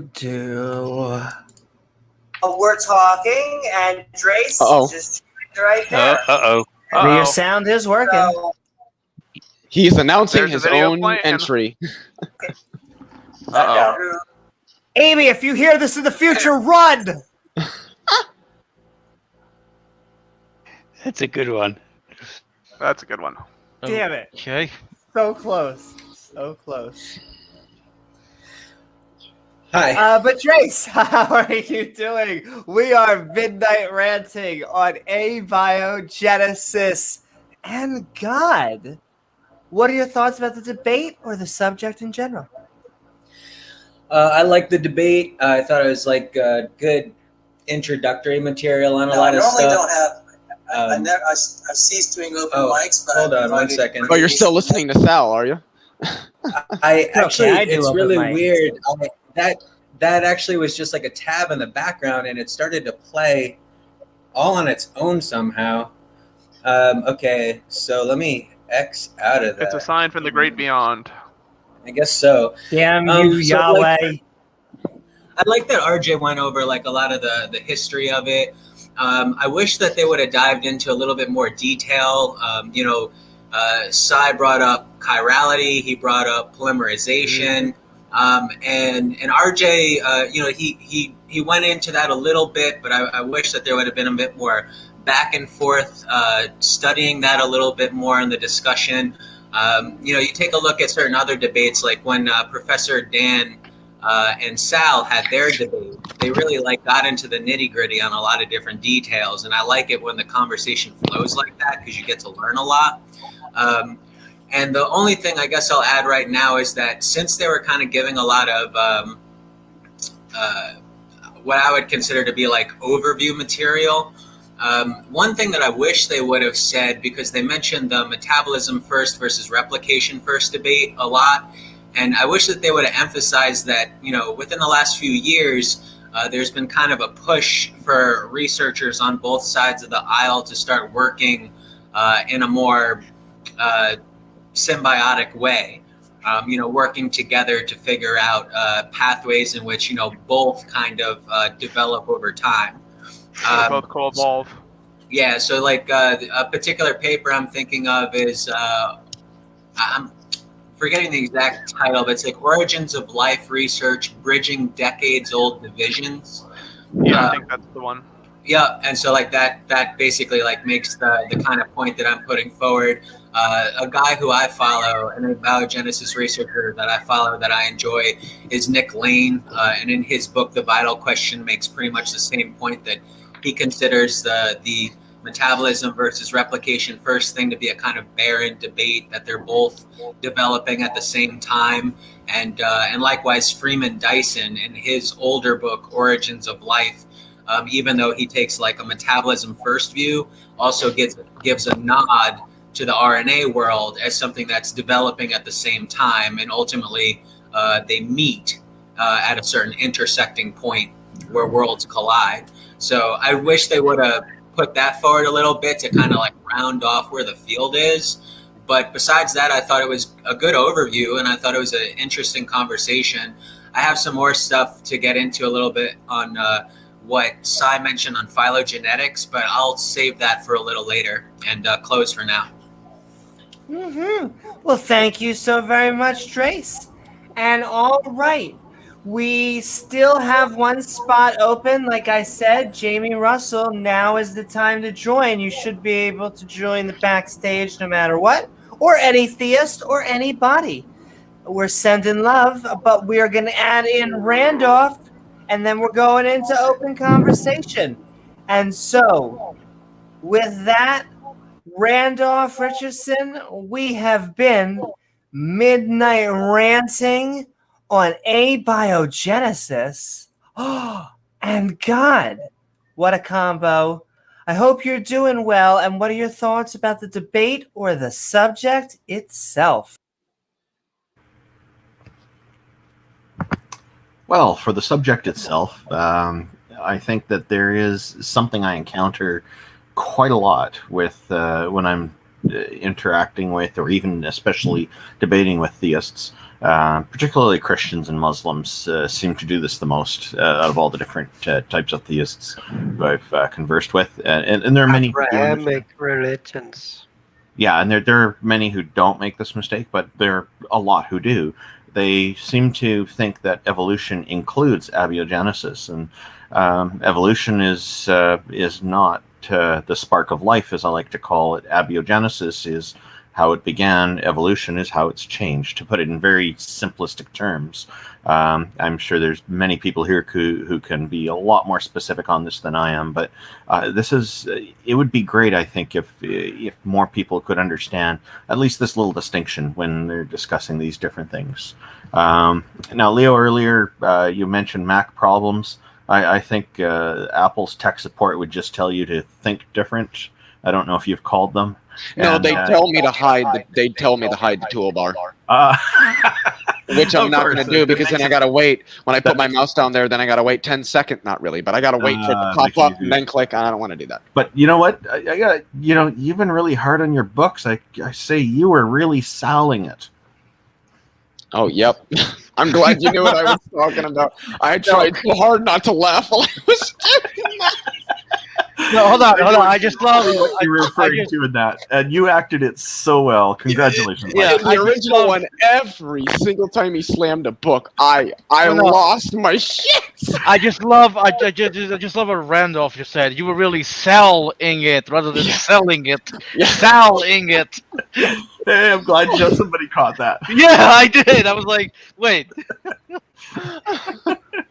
Yeah, so I noticed he's having problems, and just to do a quick dad joke in there, Leo, I think you should jokes.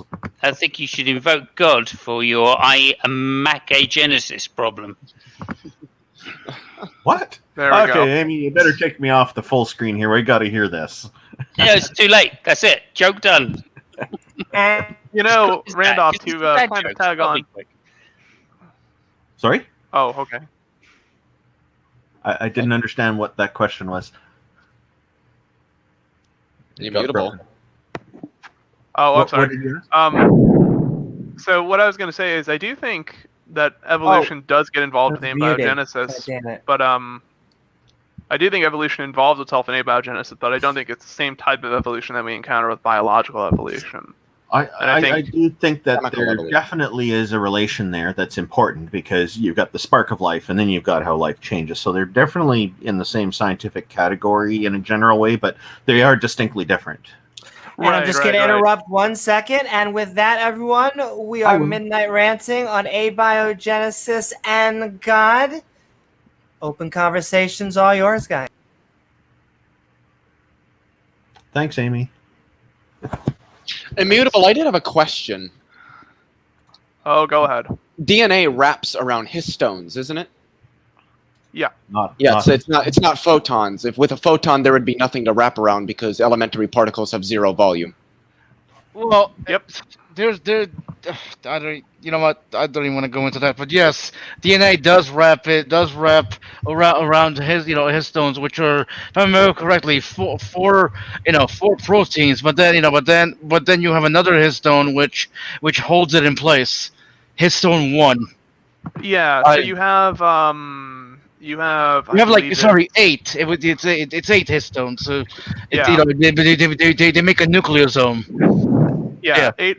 There's 8 little histones that kind of aggregate and form this spherical little ball thing, and then after that you have another. Gee, I wonder where the spherical ball comes from. It comes from very complicated protein domains that happen to be very complementary to each other. Just a light waveform. What does that mean? Yeah, that could be the case, but I'm going to doubt it. Means we're in trouble. We've come That down. means we're falling Well, down. I'm actually being genuine. I don't know what that means. It means this conversation is about to go south. Well, what's a waveform?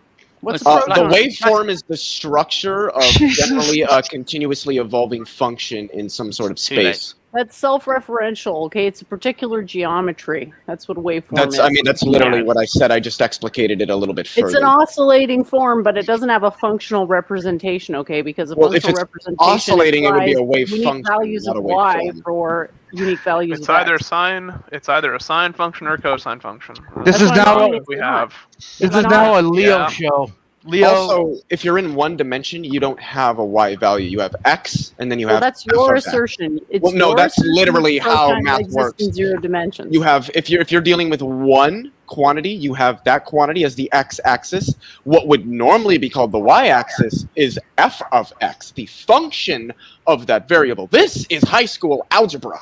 You have a bachelor's degree in mathematics. You should certainly know and a this. sphere doesn't have a functional representation, does it? When did I Yes, mention it does. sphere? Actually, It doesn't, because it has Wait, multiple hold on. values of y for each value of x, okay? Immutable, you know more about Waveform calculus than I do. You actually- can differentiate a sphere. You can differentiate a three-dimensional sphere, I'm But pretty it's sure. not a function.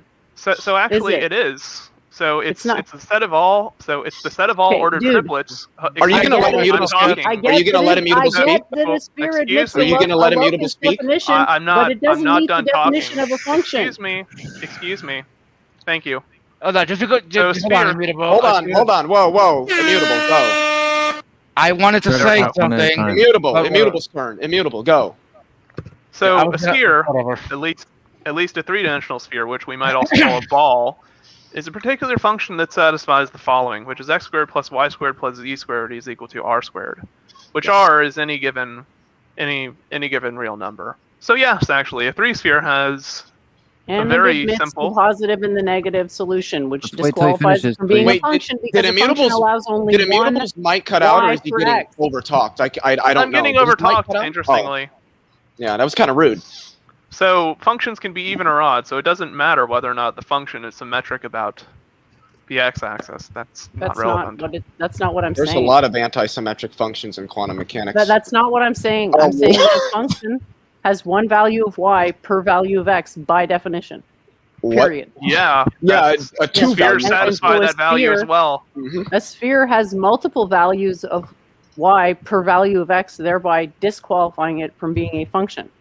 That's why it is a I have waveform no and not idea a what function. you even just said. Stop interrupting. Just let her finish. Wait, Every you're value of talking y to me about corresponds interrupting? to- I told her This the is just same thing. basic math. I'm telling everybody. I didn't hear I'll be you, an actually. adult.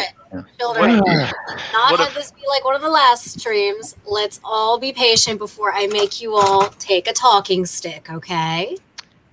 Interesting. I mean, Same shape as. so- I've got my talking stick right here. I don't have a It's talking stick. Well, It's a function for the I got a reason butt that it's. pressure. Sorry, go It's ahead. a function for the reason that it's bijective, meaning that every value of x corresponds to a different value. Well, every value of y is a corresponding value of x that associates to it. Right, and the sphere has multiple values of y per value of x Right. It's an even for the function. fourth time. Right. That's not what an it's even still a function is. An even function is something else entirely, I'm afraid. What is An it? even function means that the value Not evaluated related at to- negative x is equal to the value of the function evaluated at positive value of x. That's what an even function satisfies. I get that, but you cannot have multiple values of y per value of x and have it still be a function. It's just a You don't. relation in that case. Where in a sphere do you have multiple values of y that generate from a singular value of x? Because 1 and -1 are both solutions to the unit sphere? So Like, x this is just evaluated at basic minus stuff. 1 for a unit sphere generates a value. X evaluated at evaluated at positive 1 generates the value. They both correspond to exactly one value. The fact that they there's generate the multiple same values. value do I doesn't do I matter. need to show you a diagram of a circle to show you that it admits two values of y per value of x? What you're conflating is that the fact that a function can evaluate to the same the same value given a different input, right? That's what a function is a single value of y per value of x for the fifth time now. Right, and a sphere satisfies that. No, it doesn't, because it has multiple values of y per value of x. Like, I don't know how many times I have to No, keep repeating this. but it's a hold on, relation, not really a quick, function. Immutable. All you're doing is just repeating the same thing, where Immutable is actually providing a substantive response, and you just say no, and then repeat the same thing he just corrected. So instead of just repeating yourself, hello, can I be heard? Hello. Earth to the world. So instead of just repeating the same thing he's responding to, contend with his response. I am stating the definition from math. Now you want to use a different definition from math. I'm getting the same definition of math. I literally brought up bijection. A bijection is, oh my gosh, yes, that's exactly By it. the way, the circle doesn't admit a bijection. That's why it's not a function. Wrong on this, but I think that Jen is referring to. I think that she's referring to more. I want to say a univariate function, but I might be wrong there. And I think that I think immutable. I think you can still utilize univariate functions on surfaces of spheres. Am I wrong? You can. Yeah. Yeah. So, you can. yeah. I mean, I don't know what she's. A sphere with a function, yes. You can describe it mathematically. Okay, precisely. let's look it up on Wikipedia. A function is a binary relation between Immutable, two sets. Jen, and Leo show. Each element, listen to me. Each element of the first set to exactly one element of the second set. That's a function. Yes. One element. The circle admits two solutions per x value, thereby making it not a function. I don't know how many times I can keep saying it. The fact you can have different solutions. Against just basic definitions of math. So the fact you can have different solutions to x doesn't negate the fact that each value of x, when you evaluate it at the function, gives a particular value of y. It doesn't matter. Why circle's not a function. It does not matter, and you would know matter. this. Again, how does this circle I'm being back interrupted. To abiogenesis? This doesn't matter because it doesn't matter whether or not the values are the same. That's the definition of a function, though. It's like, how many times do I keep going back to the definition? It's getting a bit crazy Nothing here. immutable said has violated it. Can somebody check the definition on Wikipedia? Yeah, Amy, can you share my screen? I have this from Wolfram Math World, which I would argue is a little bit more reputable than Wikipedia. Not that I don't trust we can Wikipedia. get back to abiogenesis after this. A function is a relation that uniquely associates members of one set with members of another set. More formally, a function from A to B is an object f such that every A is an element of A, capital, the big A, is uniquely associated with an object f of A as an element of B. A function is therefore a many-to-one or sometimes one-to-one relation.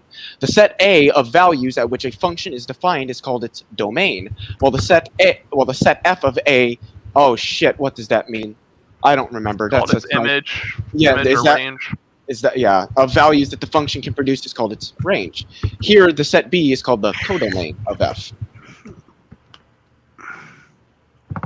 Right. So the point Jen is trying to argue is that even functions can't be considered functions, which that's just completely incorrect mathematically. But what we get. I didn't realize I signed up for a math class. I don't know either because well, first off, I told everybody that I needed your assignments today. For the perturbation methods inequality not renormalization methods in perturbative quantum field theory. This week we are doing topics in real analysis. Yeah. Actually, today's topic is abiogenesis.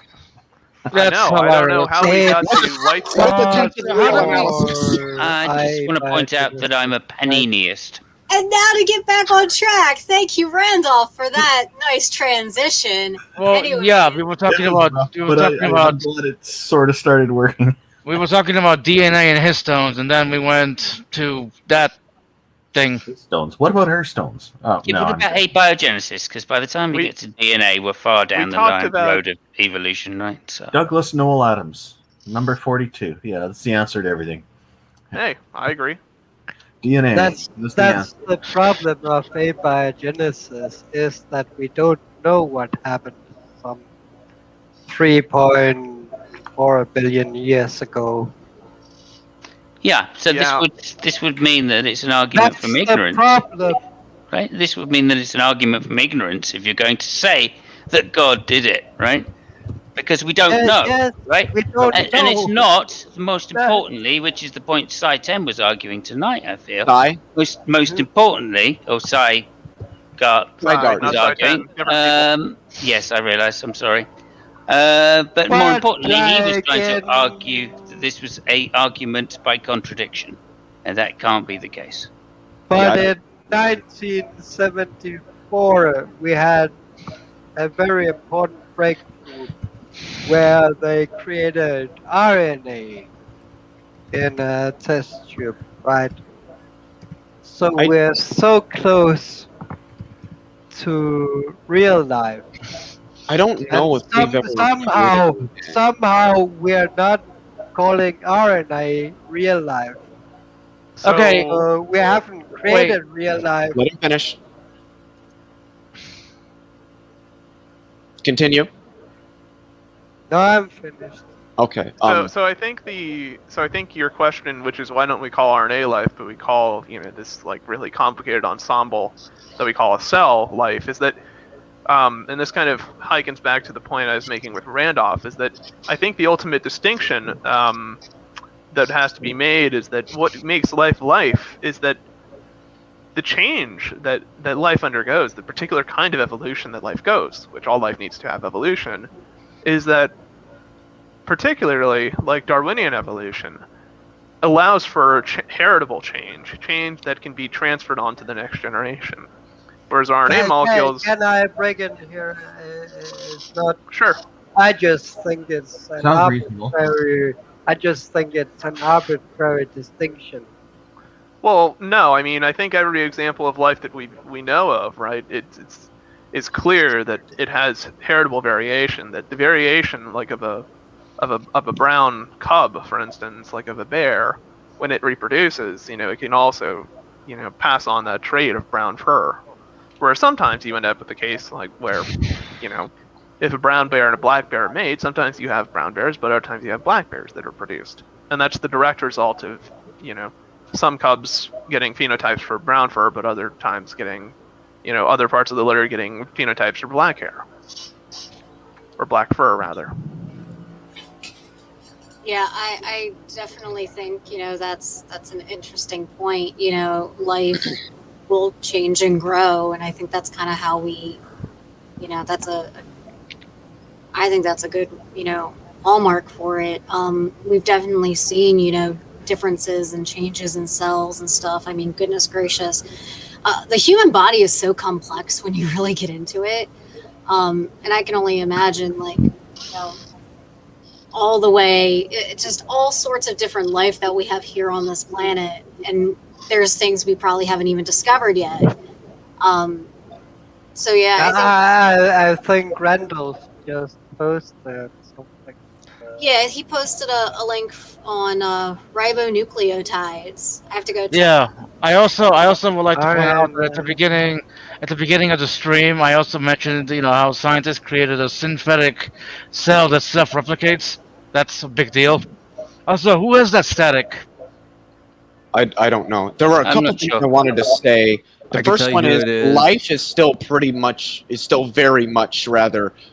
We are still in an RNA world. Most like DNA. Correct me where I make mistakes here, Immutable. But DNA is just sort of like the information carrier. Everything else is primarily carried out by RNA. So it's still very much RNA. The second point I wanted to make just really quickly, and then I'm dropping the topic. I never said the proton has zero volume. I said elementary particles have zero volume. The proton is a composite particle, which does have a boundary condition defining the confinement of the valence quarks inside of it, as well as the perturbations in the quark C. So the proton has a volume, but the quarks inside of it do not, nor do the gluons, because they're elementary. And elementary particles do not have volume. Remember, protons are made of down quarks and top quarks, whereas electrons and photons. I'd just like to strawman against Randolph's point here.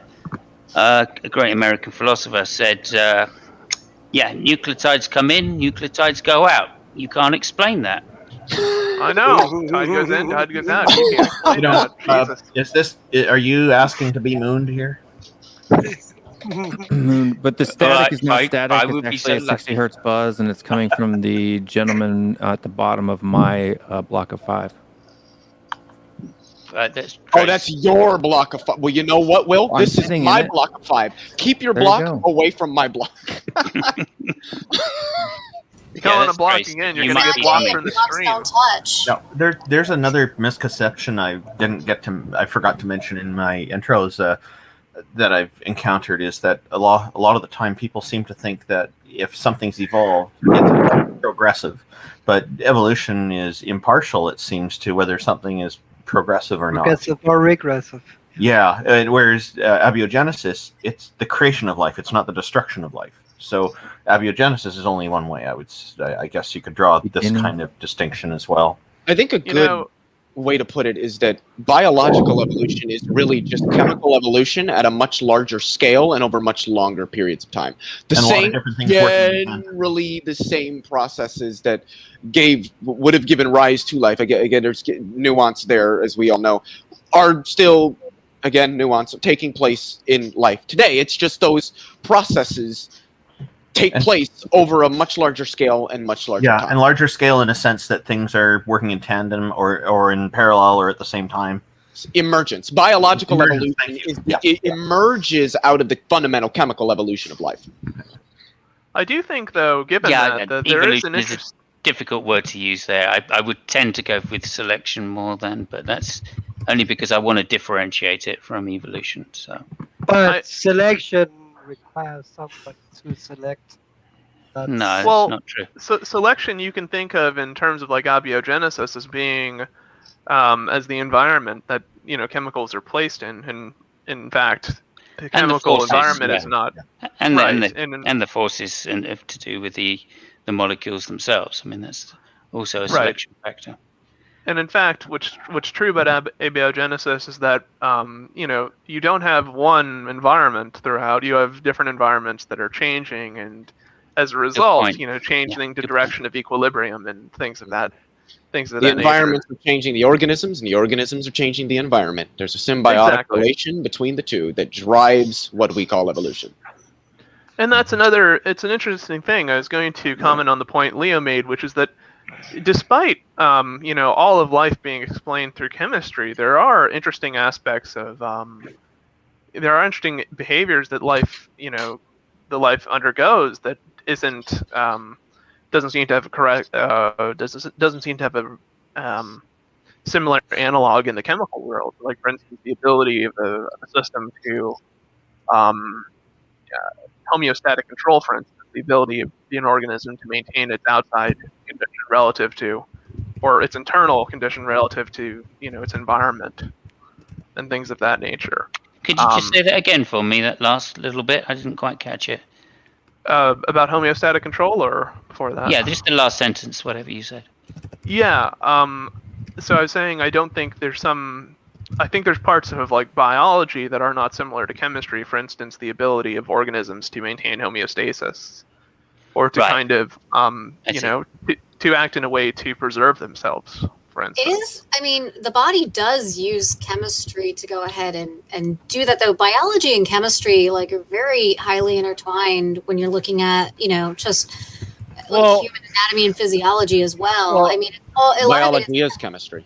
Yeah, they're very interlinked, which is crazy because compared to what you're taught in high school, but I've taken anatomy and physiology thus far, and it's amazing how much chemistry they go into. And that's an important part of maintaining homeostasis. Now, like if you're talking about how we have the body is so complex that it kind of just sends signals and stuff like that to help try and fuel that kind of chemistry. Is that kind of like what you're trying to make, or I'm just trying to make sure I understand? Immutable. Right, Take a quick look at the comments. Third one up, it's going to make you laugh. Where in the so I kind of slightly disagree with what you said last time. Oh dear. There are natural processes which can. She's almost correct with that one. Oh my God, we need to address this real quick. Hold on, pause. Real quick, are you serious? I gotta shut my camera. Real quick, are you serious? On this with this group? Okay, yeah. So I don't I don't remember who was addressing me at that point, but so for relevancy, my education is in biochem. I held a BA in it. But so for me, like cells are the most fascinating thing on the planet. Anything beyond cells, and you're basically talking magic to me. Yeah. Okay. Well, that is a typical biologist response, really, isn't it? Well, and the chemist would go, "Oh, yeah, but chemistry is just fucking amazing." And then, of course, the physicist would come along and go, "Yeah, you guys, you make me laugh." So, where do you want to? So in other words, we can recreate hold on. looking at the other girl meme with like biologists looking at cells. And then a mathematician would come along and go, "God, you're so behind the times." Yeah. There's a perpetual chain of just staring that goes on between the sciences and mathematicians staring at the physicists who are staring at the chemists who are staring at the biologists who are staring at the sociologists and the psychologists. All just staring at each other. Yeah, nobody's actually the only person staring at the logicians would be staring at the mathematicians because logic is not foundational to math. Okay, a couple things. Leo, would you mind posting that meme on Twitter? Because I do want to see the one you just talked about. About the infinite people looking at each other. Or did I miss it? No, that wasn't a meme. Somebody had mentioned that there's like a long line of scientists looking. I said it's the mathematicians looking at the physicists who are looking at the chemists who are looking at the biologists all the way down the line. I was the one who mentioned the meme, but I was thinking the template of like where it's the guy with his girlfriend and he's looking back like, ooh. Yeah. Okay. Oh okay. wait! Oh, I got one. In evolutionary terms, basically, we're saying mathematicians are monkeys. That's basically what we're saying. Well, some of their ideas are pretty freaking bananas. So I respect that. Are like glad we didn't say Ray Comfort's apples. It's they're on a whole other level of mathematicians? use. Mathematicians spend way too much time in the abstract realm. They come back to reality and they're like, wow! What's that meme with the little boy? It's the land of make-believe! That's what happens when they come back to reality. Wow, Yeah. Midnight can't speak. The moment mathematicians tried to describe to me like what group theory and field theory and ring theory are, my mind just like completely... Group theory is not that bad. Ring theory is weird. And see, all of this is kind of why I was very tepid on going into the sciences, because as much as I loved biology and stuff, and I love psychology, sociology, and all of that, I was so petrified. Math is one of my worst subjects. Leo, did you this is why I have a degree in technology, because all of this stuff just makes my head spin. I'd rather get into my fingers. Oh, trust me. The perfect meme for you guys. You guys are gonna some of you are gonna like this meme. Let me just share whenever it pops up for you, Amy. Trust me, I am very algebraically oriented when it comes to mathematics, and I won't say I hate geometry, but it is not my strong suit. Particle nature, photon, wave nature. Oh yeah. Yeah. The duality of not man, but the wave particle duality. I laughed for a solid 10 minutes the first time I saw it. I was like, By the way, I'm Randall, laughing that you laughed for 10 minutes the first time you saw that. Ring theory. Oh, really? There's also something. So for those of you that are math junkies, there's also something called wheel theory, which does permit you to divide by zero, and it does make sense under that Don't math let framework. wheel theory anywhere near Daenerys Targaryen. Oh dear God! Let's see who gets that joke. Well, immutable destiny. I guess that means that the black holes are not what happens when God divides by zero. Then. Mathematicians are some of the most creative people I know, and they also scare the fuck out of me. Black holes are what happen when God is like, in just a little bit of gravity, oops, and he keeps dumping it for infinity. Except it's not actually infinite. He just dumps in too much. It's one of those. Listen, for all we know, those are portals to the multiverse. We don't know nearly enough about. Well, speaking. Not.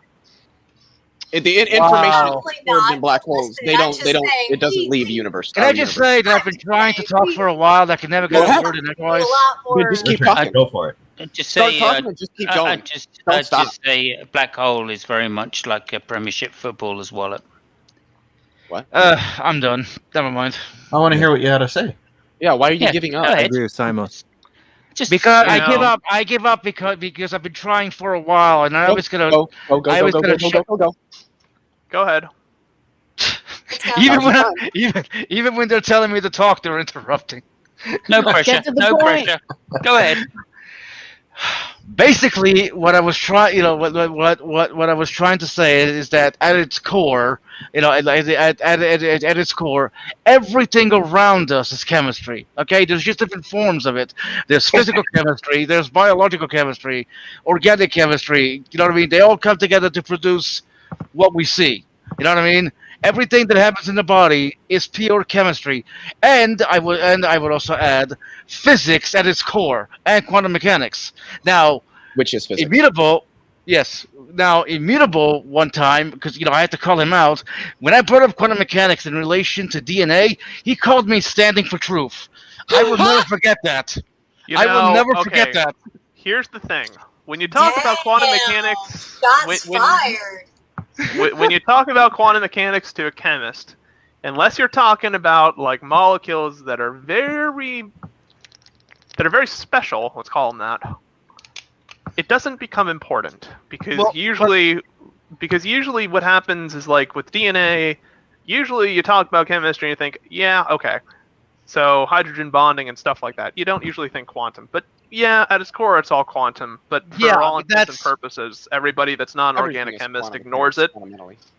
Everybody who's not an organic chemist kind of voluntarily forgets about that fact because organic chemistry, which does utilize quantum mechanics, is just it's very complicated. Yeah, it's complicated, but it doesn't change the fact that again, at its core, it's all it's all quantum states. Yeah, it's all quantum. You know what I mean? So are black holes, planets. Yeah, I know. That's what I literally said. That everything around us is chemistry. Yeah, well, physics. Your grandma Physics, downstairs chemistry, hitting the whatever. bong. That's quantum mechanics too. Is she hitting the Yes. bong? Is she not hitting the bong? Actually, she's doing both along two different timelines. Yeah, Well, just really quickly for Immutable and Midnight, I think I'm an Everettian now. That was the Hold on, what'd you say? Hold on, what'd you say? I said even your grandma. I said everything is physics and chemistry or quantum mechanics. And then I listed off a bunch of things, and I said even your grandma who's downstairs hitting the bong. No, but after that, quantum mechanics. Yeah, I was getting there, and I was like, is she hitting the bong? Is she not hitting the bong? Well, actually, if you're an Everettian, she's doing both along two different timelines. No, the other thing that so this wouldn't be a case of Schrodinger's like stoner grandma. No, Schrodinger's cat is alive in one timeline and dead in another timeline. If you take the Everettian interpretation of Well, no, that's not what it says. Yeah, I do want to No, it's not. Schrodinger's is a joke. It's to prove. I know what Schrodinger's cat is. It's to show that the idea of superposition can't exist at the same time. I do want to say That's something. the point of Schrodinger's cat. Man, I really need to start my own stream from now on. At the same time, that's why Sean Carroll is wrong. Sean Carroll's not wrong. Yeah. So Sean Carroll. Do you think that Schrodinger actually had a cat flap or not? He might have. No, there's no cat. It's a thought experiment. Say I if you've read this book. I didn't read it yet. I didn't. No. Yeah, I didn't read it yet. I do. Have you read this book, Flum? Yes, I have. So what do you think of it? I mean, we both know it doesn't mention Gödel's incompleteness theorems, but apparently it's wrong. I didn't really understand it. Oh, I wouldn't. I don't mean to laugh. I'm sorry. I shouldn't have laughed. Just as a piece of honest and kind constructive criticism, I would probably make an attempt to better understand. I'm not saying you don't understand it at all. I'm sure you do. You seem decently educated on the subject. I would try to understand it a little better before you say that he's wrong. Now, you might not agree with him being an Everettian, but that is the second most popular model, and it's been gaining ground over the last 10 years and may surpass the Copenhagen interpretation. But Leo, I understand that those things. I do understand, and I don't really understand Sean Carroll because I think he's going beyond the limits of what we can understand. All of them are. That's I don't. That's the point of theoretical physics, is to go beyond what we understand to understand more and to provide better, more fundamental descriptions of what reality is. And that's going to play into foundations of quantum mechanics. Yeah, and I mean, this is kind of how theories work, right? People make theories are like educated. Well, I guess hypotheses maybe are more educated guesses, but that's kind of along the lines of how we get these kind of theories. And you know, we are supposed to be trying to use the scientific method as best we can to try and see whether or not our theories are correct by forming hypotheses that can be tested and so on and so forth. I mean, there maybe are some things we're not quite at the technological and scientific level to test yet, you know, in a whole grand scheme of things, but that doesn't mean we don't keep, you know, having ideas and pushing and trying. I mean, that's like part of our charm as human beings, right? Is progress. And, you know, the little things we do here. I mean, just from being on this podcast for the past few months, I've actually come to find out there's a whole lot more in the way of theories and different research being done. And we should just be continuing that. You know, it doesn't mean that, you know, and even if we don't understand it as well, or if we, you know, think we understand it but don't accept it or don't agree with it, you know, it doesn't make the existence of it bad, as long as it's not being used to oppress and harm people and all the other things, you know, that we say about, you know, our qualms with on Team Atheist, some of the qualms with religion. We shouldn't be using science to oppress people. I like to think that science should be for good. Here. I did want to say really quickly. I never said that John Carroll was wrong. I second that motion. I said that I didn't agree with him. No, you did say he was wrong. I think initially you did say he was wrong, but later No, he maybe did that was misspoke. disagreement. Oh, okay. So maybe I misspoke, but I don't think John Carroll is wrong. I just disagree with him. It's yeah, like Leo would say, it's some people are having a fun time changing philosophical logos. disagreement. It's not like I don't it's like I don't think that he's right. Well, I'd like to take this opportunity to thank Will personally for supporting us with the 3 Lions. Woo! And what a great day we had yesterday. It was a good win against Germany. Yeah. Also, we should probably. This is my international football set. We have England, Argentina, the U.S., Korea, Japan. Okay, well, all I can see is the 3 Lions, so I can't make any of the others out. So. We don't mention Argentina, by the way. Every time I look at Will, you know, Will's like soccer stuff. I'm like, man, I need more scarves in my life. We should probably get back to abiogenesis. I'm not going to talk about QM anymore because I know Amy said that at some point she doesn't want to do a stream just on that. Well, I don't want to take up all the topics. Make sure to talking about photons is how we got here.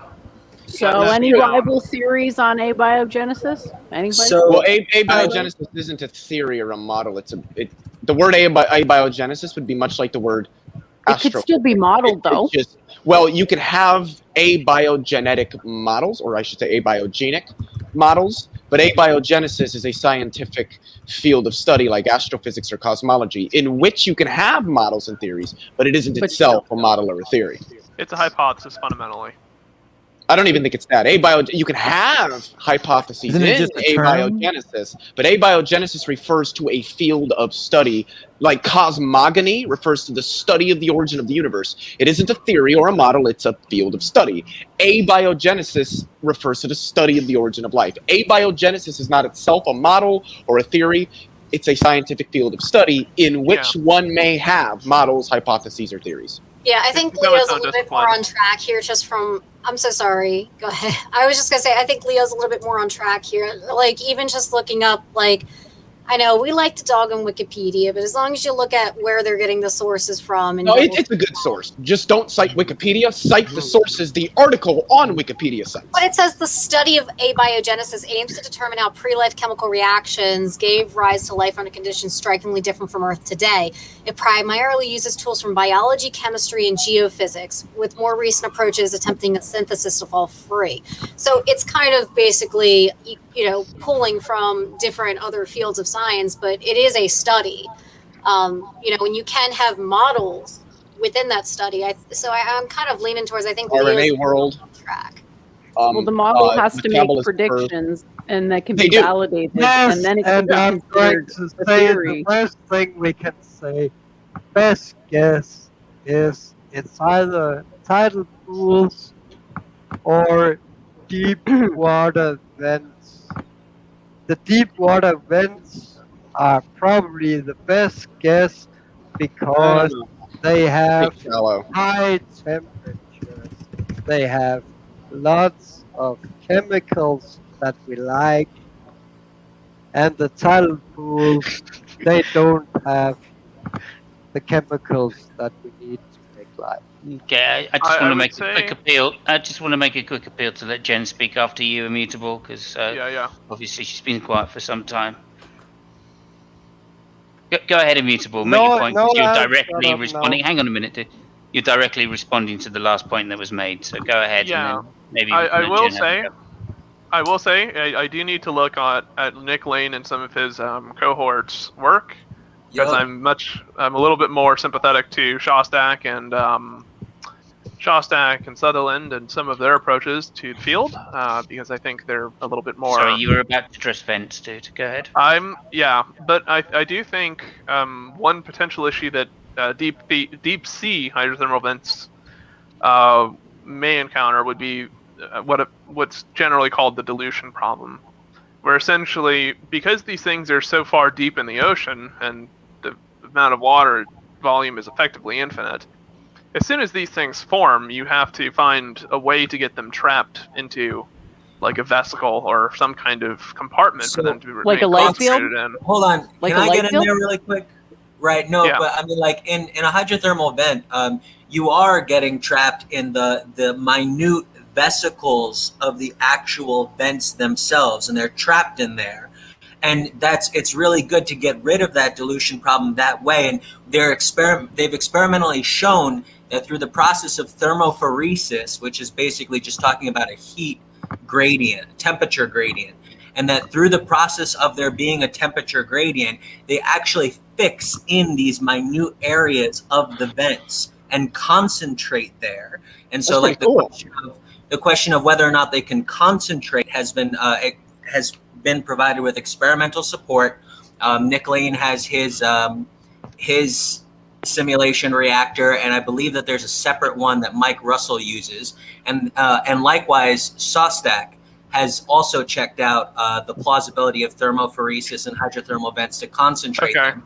But going beyond that, though, like there's a couple of last things I wanted to say there, and to kind of wrap up too, if I could, if you guys would just give me a second to use this as my outro, because I really got to get to bed. But like the dilution problem traps them inside the vents. Then you also have the excretion problem about getting rid of like wasteful products, and the constant flow, the percolating of the hydrothermal fluids through the vents is getting rid of a lot of that waste and dispersing it out into the ocean water. And then from there, you also have the problem that Sygart brought up tonight, which is the question of the polymerization. So we have them concentrating, but how effectively do they polymerize? And so you can check out Abiogenesis Part 2 by Jackson Wheat, and in his description, he has a link to a paper, Polymerization by a Thermal Gradient, in which they experimentally show that polymerization by a thermal gradient can be increased up to 50-fold. Wow. So there's experimental evidence for that. And then, like, talking about the last thing I want to mention here is Sygart brought up the point about the differences in the membranes of bacteria and archaea. And one of the reasons why I really like Lane's model is because his abiogenesis model fits that into the consideration of the phylogenetics, because what he has is a gradual movement of independence of the organics eventually out of those vents.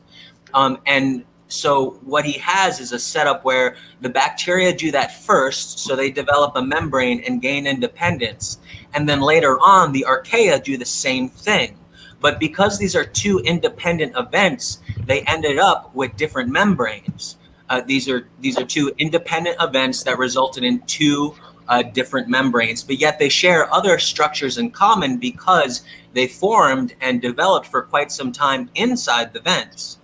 And so he answers that phylogenetic question that Saigar brought up. And so, I mean, like, when you consider all of these different problems that have been put forward in terms of an abiogenesis model, I still think that the hydrothermal vent scenario, especially as it's been pushed by Nick Lane, Mike Russell, Bill Martin, and others, still remains to this day an extremely viable theory. They even just came out with a paper last year that that finally gave experimental support to the primary mechanism of the interaction of the CO2 water with the H2 hydrothermal fluid, and the interaction with the H2 and the oxygen to drive and the carbon, to drive the formation of the organics. And they were able to come out with experimental support for that just last year as well. So like even though like the most fundamental, most theoretical aspects of it that didn't have experimental support in the beginning now does. And so I just remain excited about the model because it's producing a lot of good results. Woohoo! So I do have a few questions on that, and obviously, I mean, me and you could go back and forth all day on this. True story. But do you think that there's like any concerns about like specificity in regards to like hydrothermal vent models? I mean, in what I mean by that is, I can imagine, I can see it plausible now that like you can have that you could have molecules trapped on a particular on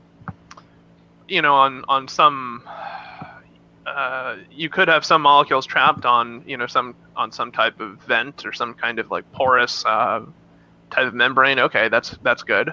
But what I would wonder is, like, we know like amino acids, for instance, are like there's a certain diversity associated to amino acids that form. Now Shostak explains that.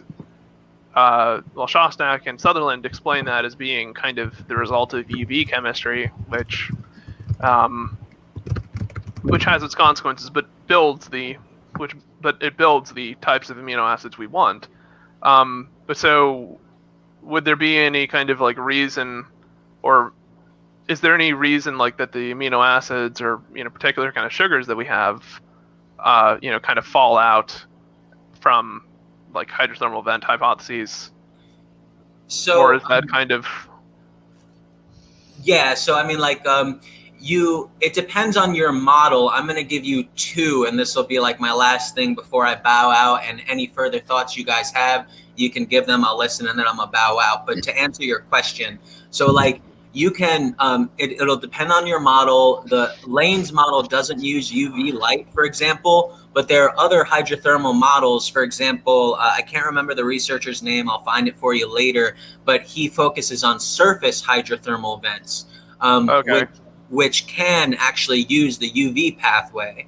However, if you're not going to go that route, if you're going to go with Lane's model, what he has going on is his methods, his mechanisms are focused on all of these different gradients that are being created at the intersection between the ocean water and the vents and the percolating fluids through those vents. So you have pH gradients that drive a lot of these chemical reactions toward lipids, nucleic acids, amino acids, and all that. The thermophoresis, the heat gradient, is what concentrates them into particular places and allows them to polymerize. Can I ask a quick question about that?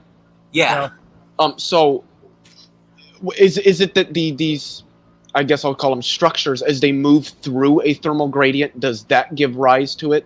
Like the fact that the temperature is changing as they move through it, does that drive particular polymerization processes? Is that what does it? Yeah, the differences in the heat are driving the particles into particular areas where they're concentrating together. I believe in the cooler areas. That makes sense. Yep. So they got that going on, but like the actual chemistry of what's driving these reactions, you do have the pH gradient between the base ocean water and the much more alkaline hydrothermal fluid, which drives some of the reaction. The heat gradient, again, driving concentration and polymerization, but also the actual vents themselves, the mineral constituents. These have catalytic capability, which I think immutable. Oh, hold on. No, it was Leo who opened up talking about catalysis. So that's like the first thing. They have catalytic capability. But is there any auto-catalytic function there, or do we just know of catalytic function? I'm talking autocatalytic. I'm talking autocatalytic function. Okay. Right. Okay. Yes. Okay. Yeah. So they have that, and then and beyond that, though, oh boy. Oh, okay. So they're also semiconducting. So the interesting thing about this is that they pull electrons from the ocean on the outside and pull them through to the insides of the vents, where the lipid vesicles are forming along the inside and drawing in the electrons for formation of organics. So there's that really cool quality there of them being semiconducting and drawing in the electrons for the formation of organics. That is actually really fascinating. Before you go, Drace, if you can find any of this, the literature that you have, I would just be interested in, maybe a couple, 2, 3 of the papers if you have the ability to find them. If not, obviously we'll meet up at some other point. I can get them then if you can't find actually, Drace, you know Speed very well, and as do I. We should set up something to discuss this because, I mean, as I said, me and you can go back and forth for a while. I need to look into it some more. I've read some of his work. I think ultimately, like, there's 2 questions that comes in mind, which is regarding, kind of like specificity of reaction being, for instance, histidine might be a compound. I don't know if it is, right? But histidine may be a compound that's not thermally stable. So if it's in the presence of heat or something, it undergoes deamination or whatever the case may be. So there's concerns on that end, like if you're relying on a thermal gradient to produce compounds. But the other thing that's interesting as well is if this model is viable, and if the models that are being kind of developed by Deemer and Damer developed are viable, it seems that you would have kind of an interesting divergence in the sense that you would have 2 accounts for the origin of life, one which is terrestrial based and one which is land based.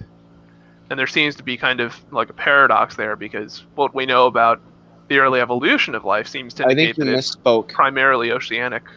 Terrestrial would be land based. I think you meant ocean based and terrestrial based, right. Maybe. Yeah. Also, you used the term when you talked about the molecules getting destroyed. I just want to make sure I heard it correctly. Was it deanimation? Is that what you said?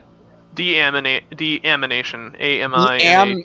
So it's animation, but flip the M and the N. Amination. Okay, deamination. So what that refers to is certain compounds have an amine group, which is NH3. And sometimes heat, well, there's many processes that can cause it, but heat can be one of the processes that causes deamination to occur. Yeah, so, and I think that one of the things going on there, because there's also a corresponding problem in terms of pH gradients for nucleotides that likewise they become unstable in high pH, and the hydrothermal fluids are high pH. And so the whole thing though is that the heat gradient is concentrating them in like the tiniest areas of the vents that aren't really, like, they're supposed to be extremely small, and when they concentrate together, it effectively like removes them away from that from the pH effect. And likewise, the same thing with thermophoresis, that they're moving away from that heat and concentrating together in the cooler areas of the vents. And so that's how that whole concentration is being driven. And once they concentrate, they polymerize. And then there was a further thing going on here. So, and I know this is supposed to be my outro. It's kind of like going on conversation. I'm sorry, Amy. The thing I noticed about that, though, and what's curious is like when you We're on said that, topic. I was thinking about like one nucleotide, and that's okay. Nucleotides aren't the smallest structures in the world. Sure, you could get it into some kind of vesicle or some kind of surfactant to do that. But once, like when you have starting like polychains of amino acids of nucleotides, they start to get quite big, and I'd imagine trying to tuck it away in a small corner would be quite the feat. So I should just mention that Stozak, in his study, he found thermophoresis was able to effectively concentrate nucleotides up to 5,000-fold. Really? That's interesting. Yeah. Check out in terms of thermophoresis, you'll find some really odd support. Like, I was not expecting to see Stozak supporting thermophoresis just because I had gotten hints of him being pretty critical of hydrothermal vents earlier on, and so I was kind of surprised to see that paper. But then also, incredibly, Deemer is on a paper that supports experimental support for the effectiveness of thermophoresis and hydrothermal vents, and likewise, of course, Lane and a lot of his undergraduates and stuff like that doing work with him have published a lot of papers to that effect. The literally, okay, this time really has to be the last things that I All right. All right, so like, yeah. So one of the things that, because I know you're partial to Deemer, you also mentioned Sutherland and stuff like that, and one of the things that there's the two things that I have trouble, and actually we're gonna go ahead and top it off with three, because I know Church of Entropy was interested in predictions of the model, and so like comparing the two models of hydrothermal fields versus hydrothermal vents, you'll be able to look into the fossil record to see where does life appear first, because on the hydrothermal fields model of Damer and Deemer, life develops at hydrothermal vents dead last. Whereas, of course, if abiogenesis occurs at hydrothermal vents, life appears there first. So you can look to the fossil record to try to gauge which one is more accurate. And there's a 2017 paper that published evidence for early life in hydrothermal vents at 3.77 million to 4.2 million to 4.22 million. So in other words, 3.7 billion to 4.2 billion years ago, the 2017 study finds evidence for life in hydrothermal vents. But I will say that there was another corresponding paper trying to specify when exactly we can say life first emerged. And there was, in that paper, it noted that there was another peer-reviewed paper that called those results and similar results into question, that it's kind of up in the air about whether or not these are truly signatures of organics that we're seeing in the vents. But this could be like one way of testing the models. Another thing is the whole question about the phylogenetics of those membranes again, because on the Damer-Deemer model, the pores for the membranes, the membrane formation and the pores, they all form right at the very beginning. And so accounting for that discrepancy is kind of weird on that account. And the last thing I'm going to say is that the Damer-Deemer model, one of the problems that I have is the problem of waste excretion, because the water does travel downhill, but it does so really slowly. And also, they also suggest that because these pores develop, that there's going to be a lot of cross-contamination between the organics. And I think that, and they're appealing to that because they want polymeric variation, the capacity to gain new functions and stuff like that by being exposed to other organics. But similarly, there's a danger there that if other organics are contaminated with waste products, and now you have these pores opening the vents to these waste products and the other ones, that could be a potential contamination problem. And so I see like the issue of waste being something that I would like to see Damer and Deemer deal more with in the future. That was a lot, but finally I'm done.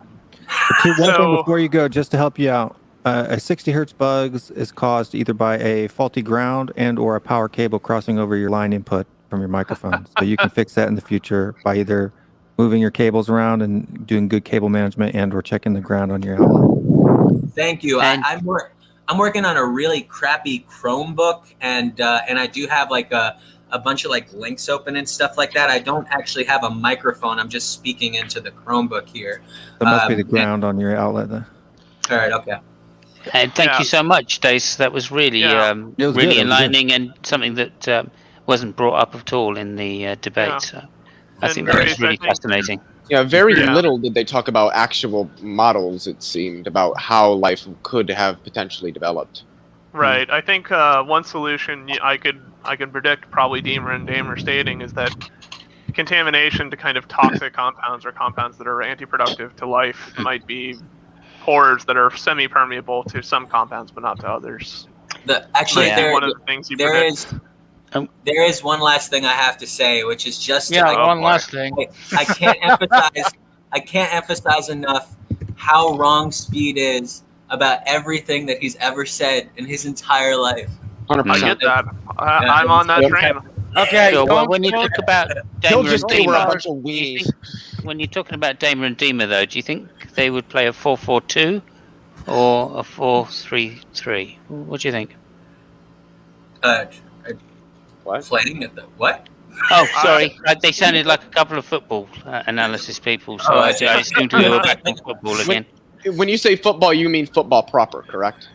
I do actually mean the correct you game. kick the ball with proper football, yeah. The game, the game where you play with your foot. Yeah, I don't know. Yeah, I don't know shit about. I don't know shit about football. American football, I still don't know shit about. All right. Thank you, everybody. Thank you very much, Trace. Gotta go. Trace. Have a good night. Bye, And good night, Speed. Extremely enlightening. I will read the Dima and Dema paper. I was actually interested. I thought they were German centre forwards, but okay. Sorry, Leo. We are in a 4-4-2 right now, Simon. Cy and RJ mentioned in their debate is that apparently Cy had said, and I do trust Cy. He's a PhD biochemist. I mean, the guy knows what he's talking about. He said that it is the consensus now that in I can't remember if they said in DNA or RNA, but I think it was DNA. It originally it didn't use codon triplets; it used codon doublets. I was like, I did not know that. I genuinely did not know that. And I think that they even mentioned that different proteins or protein structures may have been polymerized by the information contained in DNA than what we see today. And my question is, if all of this actually is true, then doesn't, especially for you, Immutable, and you, Simus, because you're going to know very intimately the person I'm about to mention, doesn't that kind of blow a lot of what Otangelo says out of the water about protein spaces and that there's only, 22 proteins or something? No. Yeah, there's only 22 functional proteins that we currently have or something, and that, well, why is it specifically those 22? And, we've got John Maddox with his codon triplets and everything. This information, this seems to just, I didn't even know this, and as pretentious as it sounds, I think it's true, and I think many people would agree that I know more about these fields than they do because I actually engage with professionals and they don't.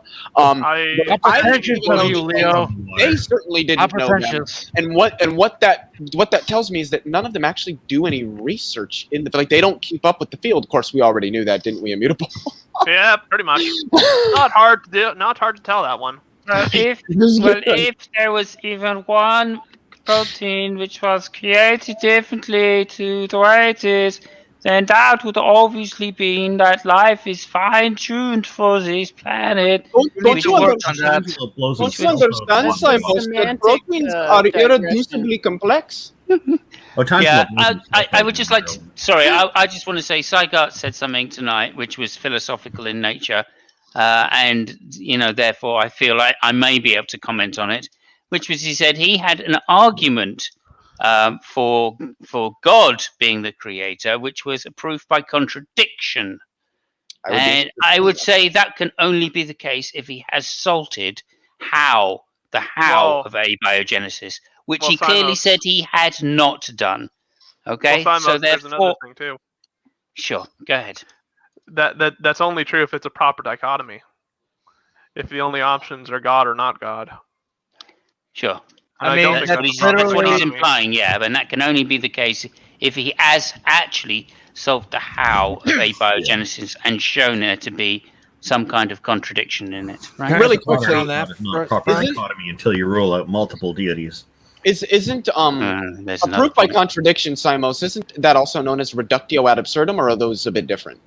Reductio ad absurdum is different. Reductio ad absurdum, to my knowledge, is providing a counter, or it's Because I something thought of an a internal reductio- critique, but it can also be done in the form of providing a counterfactual to a general claim. Well, I thought a reductio ad absurdum was essentially like reduced to absurdity, is broadly what that means in Latin. That it essentially meant that you were showing that an argument isn't true, because if you accept its truth, absurdities or contradictions, which would be absurdities, arise in it. I'm going to have to Google that. I thought a reductio ad absurdum was a type, or was a proof by No, contradiction. and abductio ad absurdum is. It shows, I think, it effectively demonstrates that there's an inconsistency within one of, within one of the premises forming the argument. Because one of the other things like that's similar to that, or the way that you're portraying it, is affirming the consequent, right? Yeah, That I don't think there's- affirming the consequent would be a reductio ad absurdum. Right, and affirming the consequent is kind of, to me, affirming the consequent is what you described, where No, what I the described as- consequent I'm looking at it is would reductio ad go absurdum. on to infinity. Leo, Is can the I just say absurdium. that reductio ad absurdum is a type of proof by contradiction, but it opens itself out. It opens itself up to a criticism of that the general case doesn't, which is like whether your metaphor is actually correct, right? Because if you're reducing a premise, you may not be reducing it accurately. So short answer, yes, I would say. Yeah, so from the Internet Encyclopedia of Philosophy, which is a peer-reviewed academic press, reductio ad absurdum, and this is just not like to correct anybody or anything, just to throw it out there. Reductio ad absurdum is a mode of argumentation that seeks to establish a contention by deriving an absurdity from its denial, thus arguing that a thesis must be accepted because its rejection would be untenable. It is a style of reasoning that has been employed throughout the history of mathematics and philosophy from classical antiquity onwards. And so, before I was going to anybody, finish the point before it was over. And so I'll let you finish your point. I am going to add Bubble in, and then we're going to go for about 20 more minutes.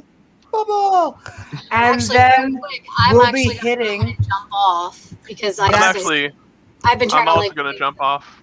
Yeah, sorry guys. No, not at all. We're about to hit hour 3. It's moved so fast. Yeah, Is it has. that- Holy crap.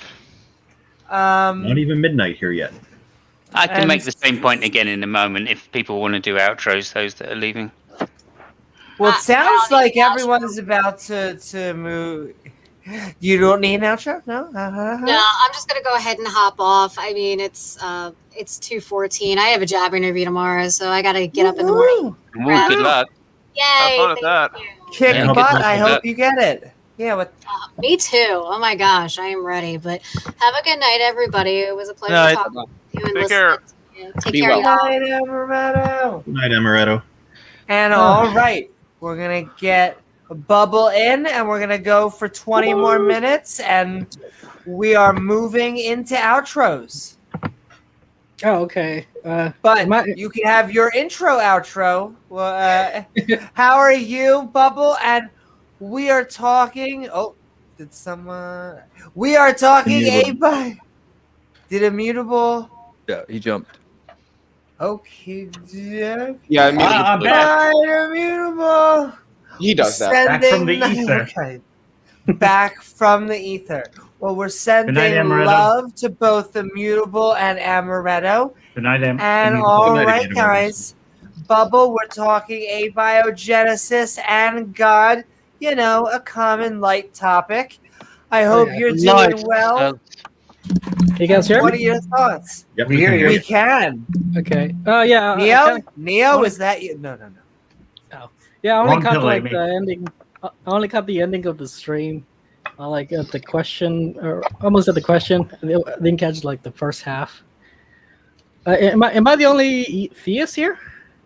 No. Probably. Oh no, Amaretto's a theist, but she just left, and Will just at the top of your row there or your column is also. He's Technically, Jen's a theist as well. Oh yeah. Well, Jen is a pantheist. She's a which is pantheist. Thank different you for than that. theism. Adding that. So Will. yeah, pantheist is a theist. Well, Yeah. not typically. Sort of. No, Yeah. not typically. No, a pantheist is considered. Look, it doesn't matter. Moving on. Doesn't matter. Yeah. Move on. Yeah. Praise the pan. Well, yeah, like somebody mentioned. I think from what I caught, there wasn't really that much debating on whether there. It wasn't a debate. It was a discussion. Yeah, it was more of a discussion. Which is what it was supposed to be. James had initially announced on Twitter that it was a discussion, not a debate. Oh, okay. Yeah, I mean, I didn't hear any. Yeah, I didn't hear any kind of arguments there. So I was wondering, what are you guys? Because I've been trying to get in here for a while, and kind of like when I didn't catch so much, because it seems I guess we're talking about a bunch about mathematics. I don't know mathematics, so. Yeah, we tried to keep it on topic. Chemistry, mathematics, yeah. Yeah. So, Bubble, what are your thoughts on the origins of life? Well, you know me, I'm a creationist, and like it's DNA is a digital code. You need a code. What do you mean by that? It's a language. It's a. What do you mean by that? Well, if you look at a video game for example, you know it's a language, just like in D. So when you say language, what do you mean? Let John Maddox go. Let him go. Yeah, have Leo, to John Maddox. Leo, let him talk. Like I'm trying to understand what it is. No, I know, but let him finish because you have this habit of doing that. If he finishes what he's saying and I don't understand what it is he's saying, I'm going to have him repeat it. Do you guys want to hear what he has to say twice? I'd rather him clarify before he explains what he's saying. That way we all understand what it is what he's saying. Leo, that's why I'm asking. Leo, this is not a big deal. This is how discussions work. This is not an interrogation. This is a conversation. Not an interrogation, but I need to understand what he means if I'm trying to make a genuine attempt at, understanding what he means.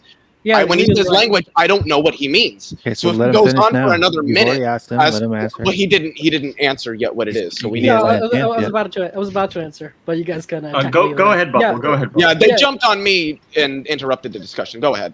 Yeah, but it's a good question to ask. What I mean by what was your question again? Sorry, I forgot. When you're using language, what do you mean? Oh, what are you implying when you use that word? When I say language, I mean it has a structure. It has a logical structure that when you input that language, it will output whatever the logic of your structured language has. It has syntax, for example. Our languages has a syntax. It has some sort of order to it.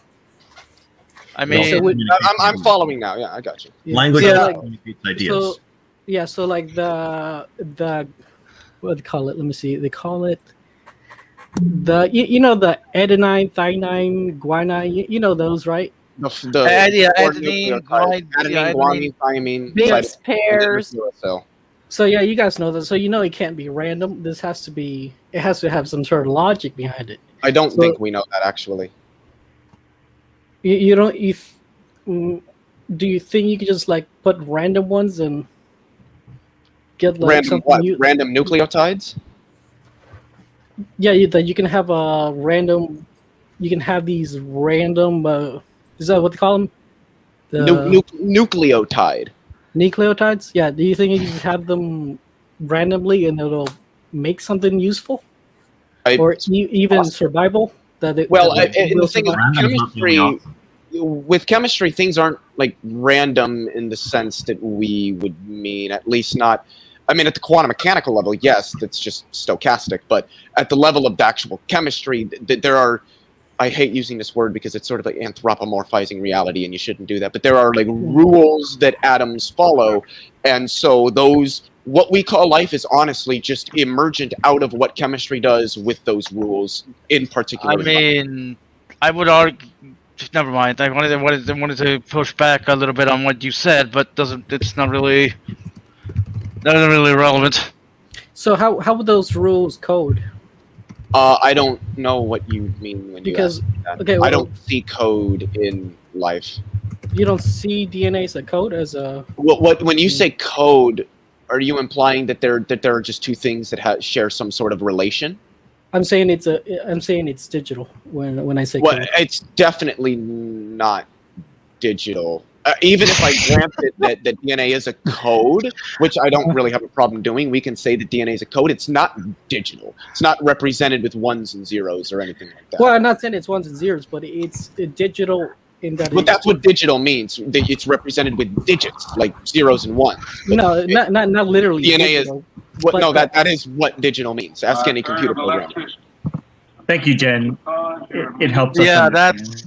that's why I was laughing. I wasn't laughing at you, Bubbles. I was just laughing at the Jen. I don't know. I guess trying to add some comic relief. It's like almost like there's a code or something. There's some sort of really fundamental code there. Well, look. It would be more. It would be more fair. Go, Midnight, go. Okay. As I was trying to say, it would be more fair to say, if I agree with this because it's been brought up before, it would be more fair to say to call DNA a cipher, right? And going with cipher. But a cipher is still a language. Well, can I? It wouldn't necessarily be a cipher. A cipher deciphers things. All right. I was getting to a point, but all right. Guys, can we let Immutable finish? Or Midnight? You insult me. Yeah, Mutable's still talking. Where's his picture? He's talking.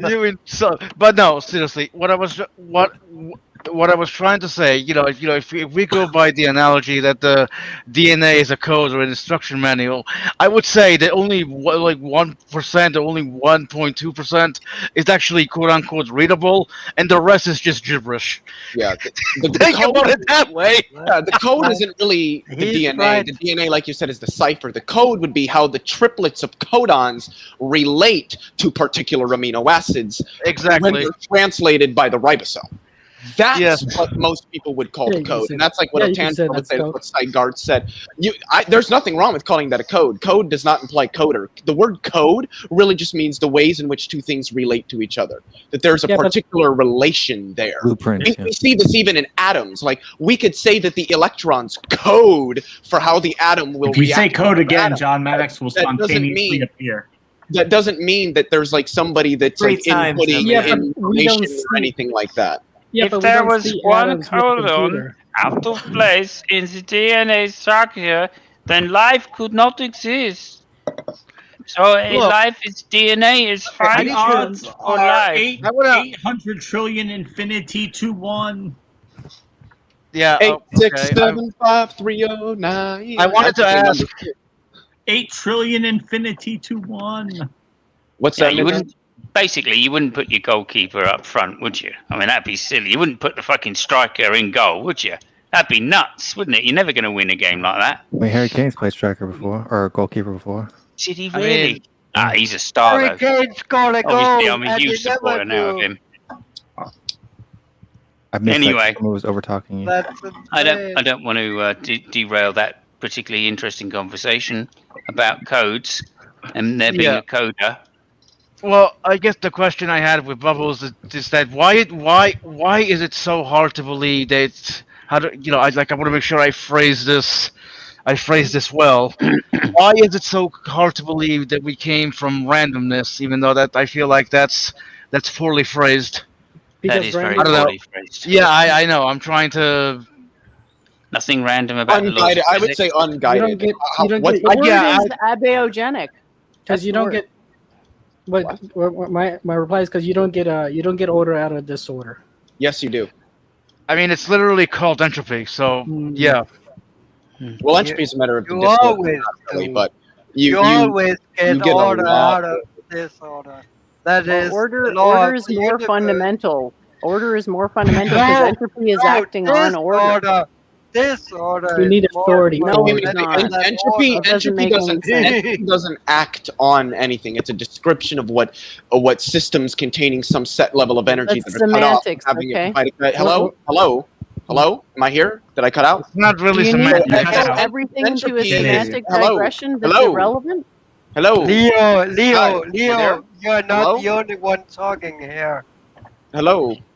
Is it me you're looking for? Can everybody hear me?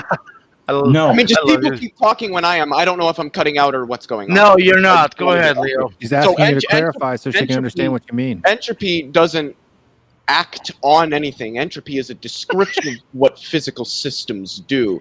It tells us, okay, if we've got some system that doesn't have any energy leaving the system or coming into it, it just is there, what's going to happen? Well, that energy, as time goes on, will be capable of doing less and less and less work until you reach what's called thermodynamic equilibrium. Entropy isn't like something that acts on something. It's much like temperature. Well, it's a description of a physical system. Well, I'm sorry I brought it up.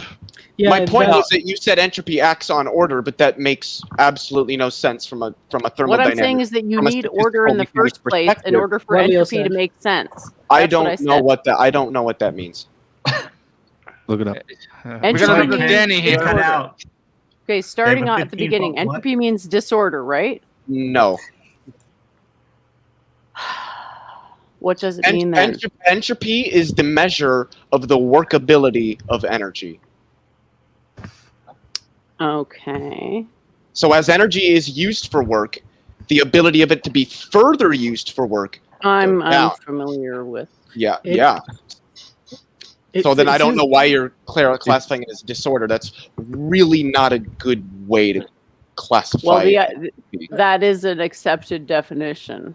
It's described as degrees of freedom in thermodynamics. Well, that's better. Degrees of freedom would be a lot better, but that wouldn't be disorder. The entropy increases, aka the disorder increases. Workability of energy goes down. Yes. That doesn't make sense unless you have order defined in the first place. Well, that would make sense unless you had work that could be done. The periodic table is also ordered. Do you agree with that? Well, yeah, because we ordered it. No, God ordered it. You didn't order the periodic table. Okay, wait, somebody in here knows it. Who's the guy that was Asimov? Was it? No, I've got that wrong. No, it wasn't. Let's not. No, was it Mendeleev? Yes, she's correct. Okay. The fact of the matter is, he invented it, not God. Whether or not we know it's there, order is fundamental to the universe. Atoms exist. Period. But he didn't invent the 3D I don't know what you mean table. when you he say just invented the 2D basic one. Well, we can't all be me. But the six Well, of course gases. not, which is why I'm asking you to explicate what you mean when you say order. No, but the six gases on the right not in this side. universe. The noble gases? There's 7, but okay. Yeah. But for noble gases, there's 6. They do react. And we're taught in school that they don't. But they do react. Yes, in very, very, very, very limited conditions. Very, very, very seldom. One of the most abundant elements in the universe is constructed of helium. It's called well, I should say in the very early universe, helium hydride. Yes, but when we're taught that they don't react, but they do react, when we look at the great universe, when we look outside. When we look outside, then we see these 6 gases. They do react. Well, I'm convinced. I just wanted to don't answer a have question for Scapegoat Iscariot in the chat really quick. He said, question, does entropy in some way imply the breaking down or degradation of? No. Entropy is a measure of how much work we can extract from a system, essentially. And that as a system does work, the amount of work you can extract will continually decline. What are those 6 gases we were talking about? The noble gases: helium, neon, argon, krypton, xenon, and radon. What about hydrogen? Hydrogen is just the simplest element in the universe. Yeah. I don't know what entropy of a system. And it's not on that side. Yeah, there's it's just a gas. Definitions or descriptions of entropy, depending on what you're talking about. Wait, what? Right? There's different descriptions of it. No, entropy is specifically a statistical mechanical thing. In thermodynamics, a parameter representing the state of disorder thing. of a system at the atomic, ionic, or molecular level. The greater That's the a disorder, really the bad higher the definition. entropy.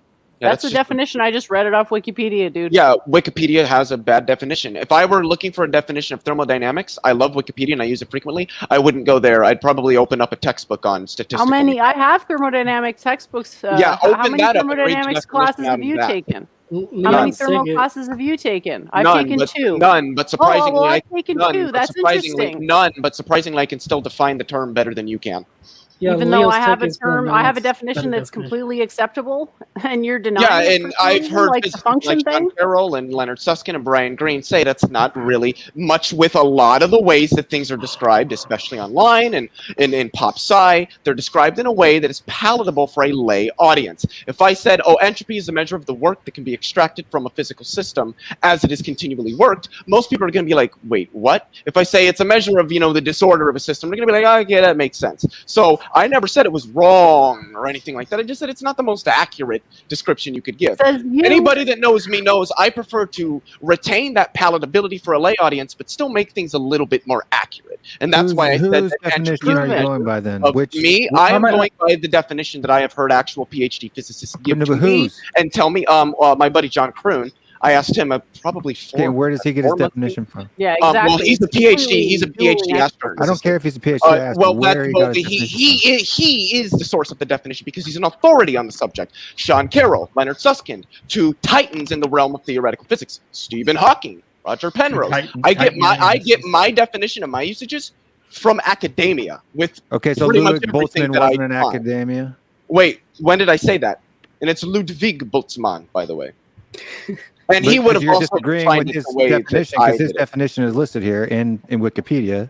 That's cool. So if you're throwing He out that pioneered- definition, then you're throwing Wait, out are his you saying that the academia. only definition that can be viable is Ludwig I love Boltzmann, or are there other Boltzmann. people? No, but you're that saying further we're wrong developed when the you're field? saying I you're did saying not. she's I wrong. even specified that I wasn't saying she was wrong. So no, you're wrong in saying that I said that she's wrong. I specifically specified I was not saying that she was wrong.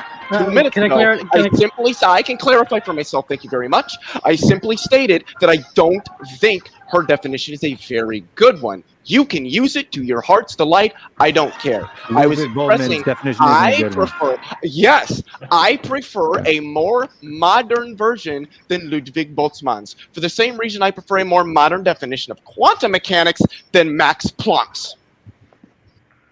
Thank you. Thank you. Okay, that's all. That's a clear description.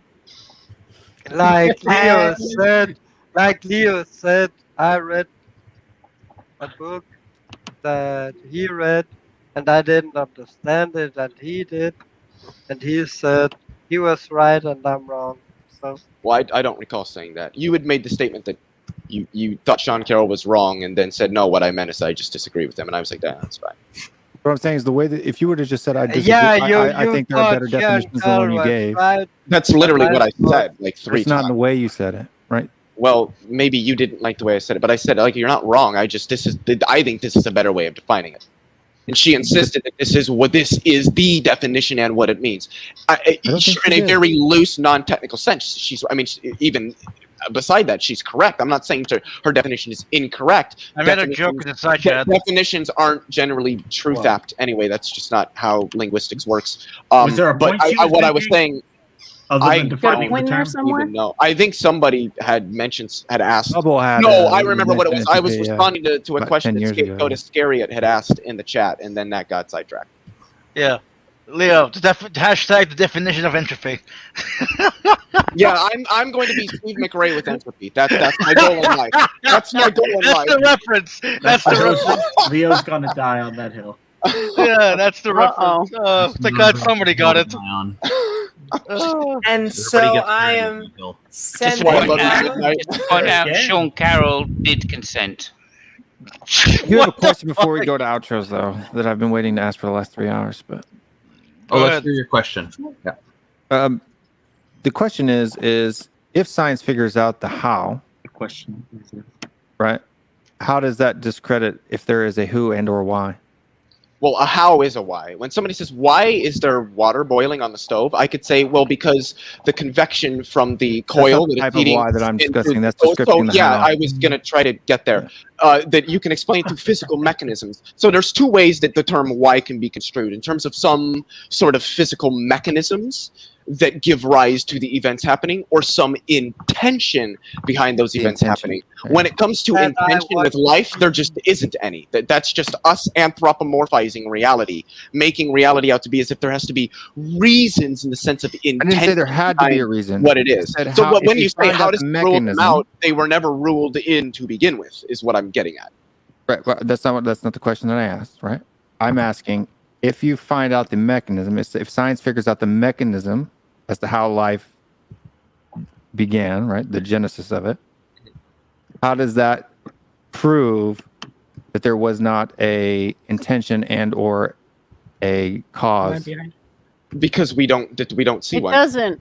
And there isn't I mean, a you reason. can't prove there that isn't a there's reason nobody to behind the begin with. scenes making that happen. It's just not within the realm Yeah, of science. Occam's razor. It's more than what we need to assume to explain what it is we're trying to explain and understand it as well as best as we can. Why do that? Where you say, well, I'm not necessarily saying you will, just you in general. Where a person might say it's God, I could argue it's fairies, and I have neither added nor removed any explicative power. It's literally the same explicative power, whether you posit God, leprechauns, fairies, unicorns, or anything for the origins. Right, but in that sense, and the reason for that is because none of them have any explicative power at all. You're misconstruing my question for God. Right. However you explain God, whether it be the universe, whether it be Jehovah, whether it be Yahweh, whether it be Allah, whether it be a fairy or a unicorn, what I'm talking about is the cause itself. Right. All of those other things are just descriptions of how a human describes a being that caused. Well, yeah, but what's the evidence for that? I'd like what to indicates when that's Leo's the case? done, by the way. Like, if we don't have evidence to indicate that there's some sort of an agency behind something, that we don't need to assume it. Somebody can, sure, there's nothing wrong with that. If you want to assume it, that's fine. Not going to judge you for that. But I'm not, because there's nothing indicating that I should. Aren't we both talking about a supreme cause, be it theistic or mechanistic? I'm not, no. Well, we're talking about abiogenesis, which is a supreme cause to life, so I'm afraid that's what this I don't know stream what is you about. mean when you say supreme cause. I don't know what first that means. cause. Well, so then, yeah, first cause, even then, that's a little fishy. Well, that's the definition of abiogenesis. Well, because I don't, well, no, it's a field of study, and it studies how life came about, which could have been through multiple different mechanisms. By the first cause of life, right? Yeah. Well, there might not have been a first cause. There might have been first causes. We don't know. Right. So we'd lump all those causes together into one thing and call that the first cause. I mean, if you wanted to do that, I theology deals don't like in that first language. causes, and so does science. Well, I don't know what it theology matters doesn't if you deal don't in like it. causes. What does it Theology- matter if you don't like it? It's like we theology can't doesn't establish why this deal- mode of thinking is wrong. I never said it was. So why would I be trying to do something that I never said I You was just trying said you to do? didn't like it. It's like I said I that's didn't like not it. I didn't say relevant. it was wrong. Irrelevant. So please stop dragging us Well, on then a why did you semantic bring it up to digression. begin with if you're not going to let me express disagreement? The guy asked a question, and I'm saying the reason why there's overlap is because we're both discussing first causes, be it from a theistic or atheistic vantage. Yeah, which then seems you to imply you that you're jumped that on first atheists causes. believe It's in like, some sort of supreme how is cause, this which something we you're don't. not already familiar with of first causes? Did that clear it up? I'm sorry, I don't know. There are a lot of aren't atheists first causes for a lot of things. There aren't causes at all for a lot of things. I Right, assertion with no evidence. Go ahead. No, photons decaying into electron-positron pairs do so properly acausally. Radioactive isotopes decay acausally. Vacuum field fluctuations are acausal. Proton tunneling is acausal. Yes, there are demonstrated, observed, properly acausal events in reality, because causality is not a law or a principle, and it is not fundamental to reality. You know, I just had a thought, which was Catholic traditionalist is never going to come on the stream, but Leo could do Will, Jen. We could set up maybe some good topics, have debate me raw. Oh, Catholic traditionalist in his argument. Yeah, no, I'd like to just answer Will's question in Sure. They should do that, Jen and general, Neil, or Jen and Leo. much more general way. If I may, go ahead, Samus. Go on. Amy wanted to say something. Well, I'm seeing this. Oh, I will saying love to Aunt Jer. This is we're bringing it in. We're sending love. It does. Pass the bottle. Everybody take a shot. Far more calm than it was at the first hour. So. I'm just going to need you to restate the question just quickly so I could answer. Just really quickly, if I was going to have a discussion with Jen, I would be interested in a discussion, is the Big Bang scientific? Because I believe on the last stream she made the statement that she does not believe that it is. Completely. This depends what you mean by scientific there, really. Right. Okay. That's fair enough. I'd be fine. I mean, anything you want to do, but I'm telling you, you should definitely familiarize yourself with what I've written. Simos, you had a Is question? it published, peer reviewed? I have written a blog. I have no peers. Don't review it at your own risk. That's all I'm saying. I know exactly what you're going to be coming at me with. I have a degree in this stuff, so. That's great. Oh, you have a degree in cosmology. I didn't know that. I have a degree in cosmetology. Let's go, Simon. Is that why the beard looks so good, Will? In fact, I think what's going to happen is We already went over Simos his is beard going care to products. be. Yeah. So, Simos, is it a question or a comment? No, Will asked the question, and I was simply going to respond You want to to it. answer? Fantastic. So, Simos is actually going to be our final thought before we move to outros. So, Simos. Good. Okay, so Will, could you just ask that question again, because I can't remember how you stated it. Yeah. So if science ends up finding the mechanism on how life began or the genesis of it, how does that negate the intent and or the cause? I see. Being a possibility. Okay. Well, I mean, philosophically, it doesn't. Okay, it can't prove the falsity of something which is unfalsifiable.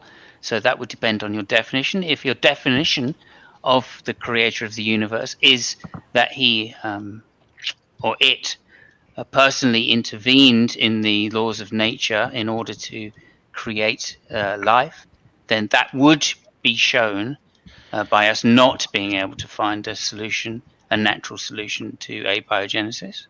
And if that were the case, then Sai's claims that that there is a contradiction in abiogenesis would be proven to be true, and that would imply a creator. Right? If we manage to supply a naturalistic explanation for abiogenesis, and although that doesn't disprove a creator, because you can move it back to the beginning of the universe and say, well, he didn't have to intervene in the laws of physics or to create life, and so therefore it wouldn't disprove that particular version of God.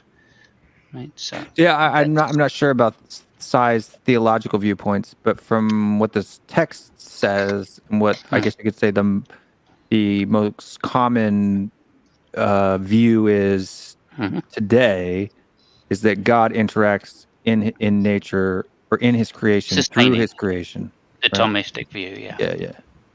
Yeah, and again, if you say that, then that's fair enough. Again, you can't stop it. But then we reply on to the way Leo did, which is to say, by Occam's razor, if we have an explanation which is purely naturalistic, then to add God would be to add an extra and superfluous definition to the explanation which is not required. It's like saying that we have electromagnetism now and just saying that, oh, but there's also fairies that do everything. It adds nothing to the model. Sure. I think we're going to understand the way I was nothing to the explaining creation, yeah.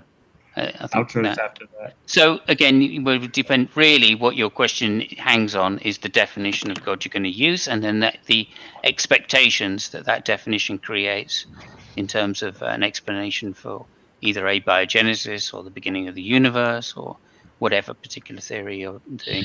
If there is some explanation that your definition of God creates, and that could be shown to have a contradiction in it, then of course that shows the falsity of that particular definition of God. I just logically for me, if God created all that exists, all that exists would make sense. Yeah. For that God being, right? Absolutely. But of course, then you're just pushing God to be unfalsifiable. In which case, a naturalistic if he's a God, explanation I would hope he would be. Yeah. Sure, but then all you're saying is that it's unfalsifiable by us. Okay. And if that's the case, and we can provide naturalistic explanations, then there is certainly no reason to invoke God as an explanation. Or adding God doesn't add anything to the explanation. Sure. Yeah. Like fairies to electromagnetism. Yeah. If you don't want to add it to that, you're not.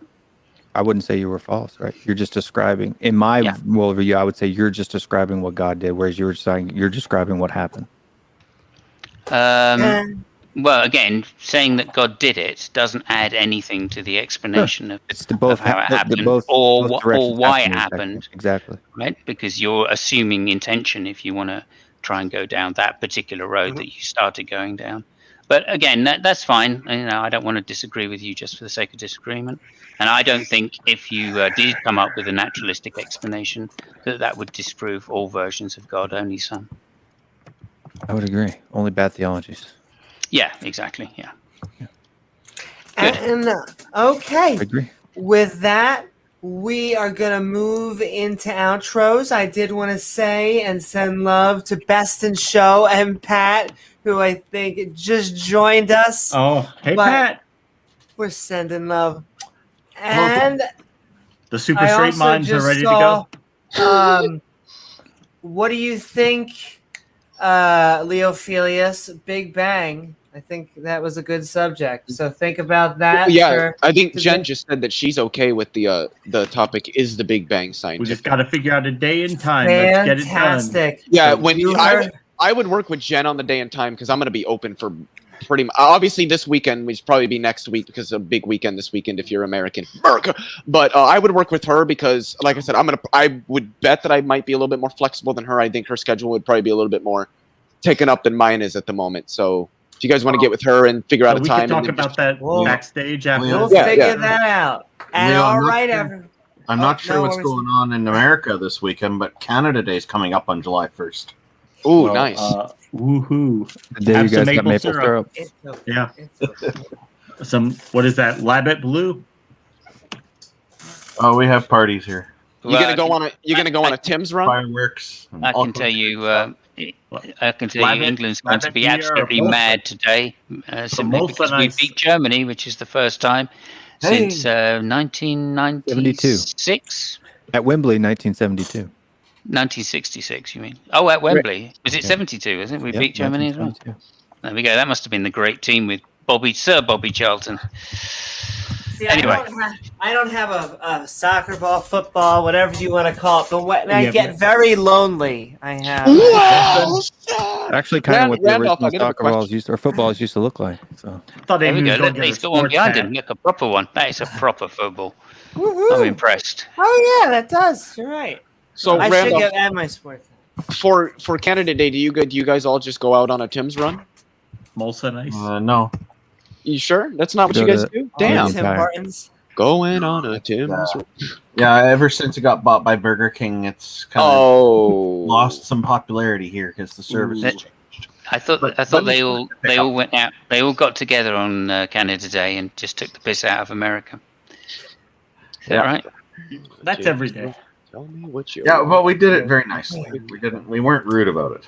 You know the greatest thing about Very being politely, American is that Canadians always get confused to be us with foreigners, and it drives them insane, and it's really funny. Yeah. Oh man, and they can't say anything either. So I love it. My co-host on my Nice. show is Canadian, and he always gets confused as being an American, and he drives them insane, and I love it. It's hilarious. Which is funny because Saskatchewan's not real. Doesn't exist. It's just not funny at the border. the rule of thumb of an American anywhere in the world, just say you're Canadian. Yeah. Exactly. I think I figured it out, Randolph. You guys all have a quick dart and go out for a rip on Canada Day, eh? You're saying it very, very well. I'm impressed. And all right. Okay, let's do these outros. The bands could go on forever, but we're bringing. I got Canada's jokes for days. Bring Let's go. them out. All right. Bring them out.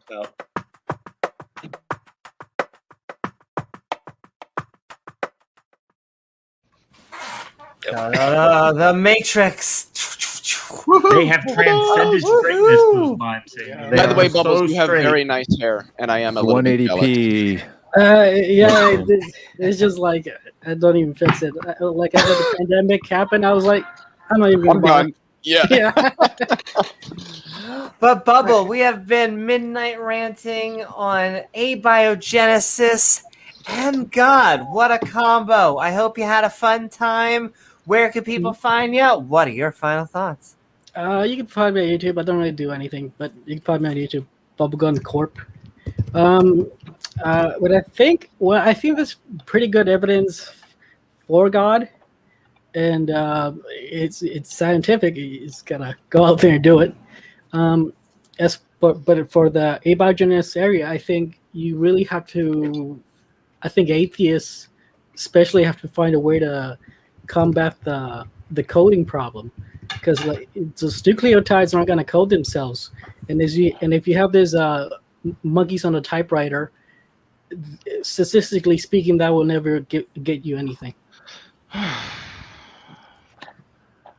Thank you, Bubble. Thank you so very much, Bubble. Also, I feel like he's going to rip his face off and it'll be John Maddox there. But not with hair like that. John Maddox couldn't. Yeah, it'd be like a that. fake, a good mask, but yeah. and Thank you, if Bubble. you private message me if you want your channel, and I'll try and get it up in the banners next Yeah, time. we'll put the link out there for the chat. And all right, moving along. Thank you, thank you so very much, Bubble and Randolph. That's not John Richardson. Maddox.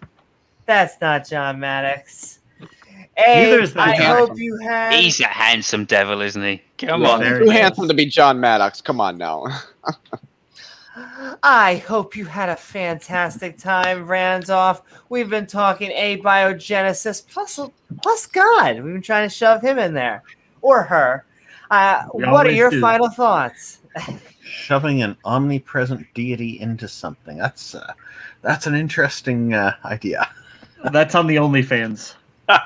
Okay. Exactly. So, well, hopefully he'll have better luck than hamsters have with the internet. So the internet has not been kind to hamsters, I hear. No. Or gerbils. Oh, yeah. Come on, we don't want to talk about that person. But so I was going to mention the name there to make a joke, but I don't think I should. It's okay. Go ahead. Whatever you want to say. No, let Randolph please. finish his I'm shutting up. outro. I'm muting. Okay, It's all yeah. yours. You can tell me about it later. Go or ahead, on your Randolph. outro. So, well, thank you for hosting this, Amy. This has always been a lot of fun. It does get heated at times, and once in a while somebody throws books around, and that's always a lot of fun. It happens. So, yeah, those poor books, Yeah. they have a heck of a time. Yeah. Maybe the internet will be kinder to books in the future. So, yeah, I think that it's good that we got some clarity on the difference between Genesis and evolution. I think it's no surprise to anybody here. It's usually people that I've debated with or just don't really have a really thorough understanding of these subjects who get them mixed up and aren't even aware of abiogenesis, so they just throw it conveniently for them. They throw it under evolution. Not realizing that there is a big difference there. So if you want to know more about the organization I run, Canadian Atheists, you can go to our website at www.canadianatheists.ca. We advocate for atheism in Canada and are countering the vilification of atheists. That is all based entirely on the fact that we don't believe in deities. And we're trying to work toward ending the stigma against atheists because it's arbitrary and it's not consistent with reality. So there's part of that is a campaign called Normalize Atheism, and the website for that is at normalizeatheism.ca, where you can read more about this. Also, I'll be co-hosting with Neil, the 604 Atheist, in the future, an atheism call-in program called True North Talk that you can find out more about at www.truenorthtalk.ca. I tried to get through that really quickly. Thank you, everybody, for Thank you, Randolph.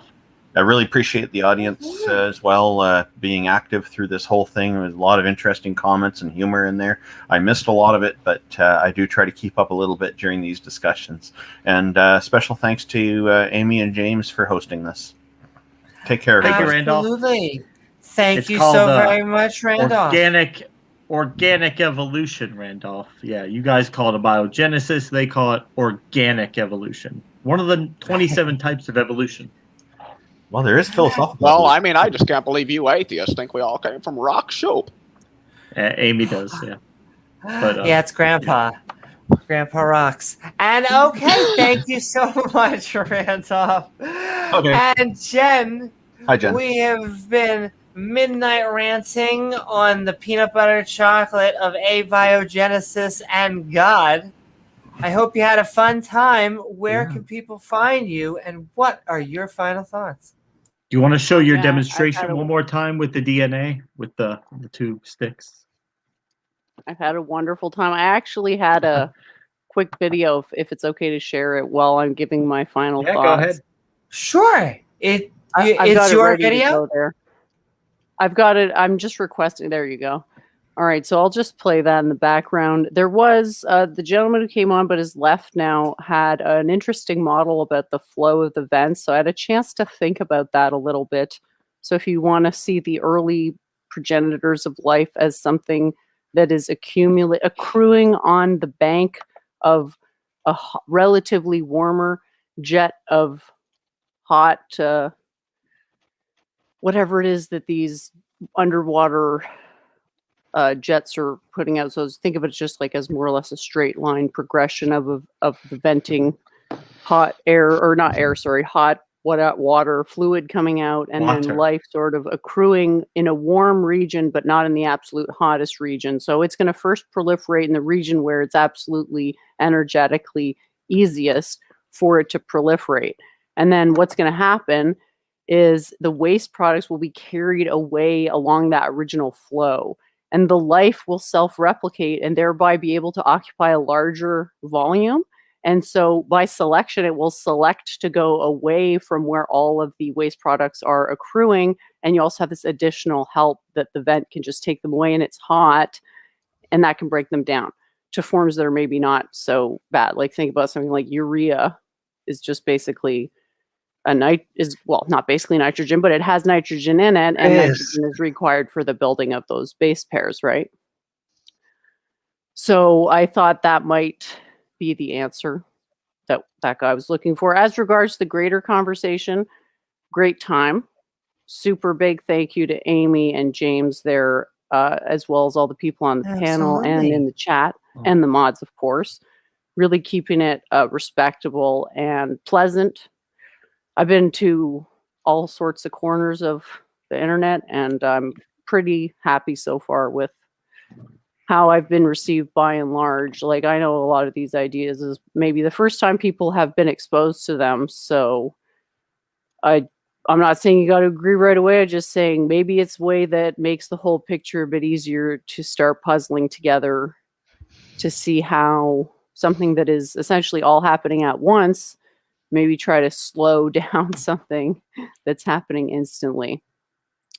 And also be nice if going forward we could maybe resist the urge to get pulled into semantic digressions, because I know it's exciting and to disagree with people, but I'm just sort of maybe, I don't want to sound like a broken record, but maybe just giving people that chance to get the point across in its totality, rather than just grabbing onto little aspects of it. Because just the grabbing onto the aspects that maybe you don't agree with what the proper definition of entropy is, it's like, you really want to bet that you've got a better definition of entropy than the Church of Entropy, who can actually give you the abiogenic formalism. So I thought you might like this last one there. Yeah, there we go. So anyway, that was my world premiere of that video. So I appreciate being able to come on and show that off a little bit, and I'm looking forward to the possible debate that I will be having with Leo. And if we can get that going, I look forward to it. Otherwise, look forward to continuing the conversation, because someone's got to do it. Someone's got to give those answers, and maybe that can be us working all together, getting a better understanding. So thanks again for the wonderful vibes, and we'll talk to you soon. Thank you so very much, Jen. And all right, moving right along, Leophilius. We have been, I hope you've been having fun, and we have been talking abiogenesis and God, as you do. Where can people find you, and what are your final thoughts? I unfortunately do have a YouTube channel. I haven't posted a video in, I think, almost 5 weeks, but that's because I got my new Mac, and there are still things with OBS I haven't quite figured out on my new Mac. So I've got to wait for my buddy to an opportunity to help me set that stuff up. So I've been working primarily on getting edited content out, and naturally that takes ages to to produce, especially when you have to read like 1.5 million papers for one video because somebody cited way more papers than they needed to and probably didn't read all of them. So I've got to read all these papers and then write a script and all that stuff. Anyway, I got a video coming out as a response. It was Inspiring Philosophy, who I do admire.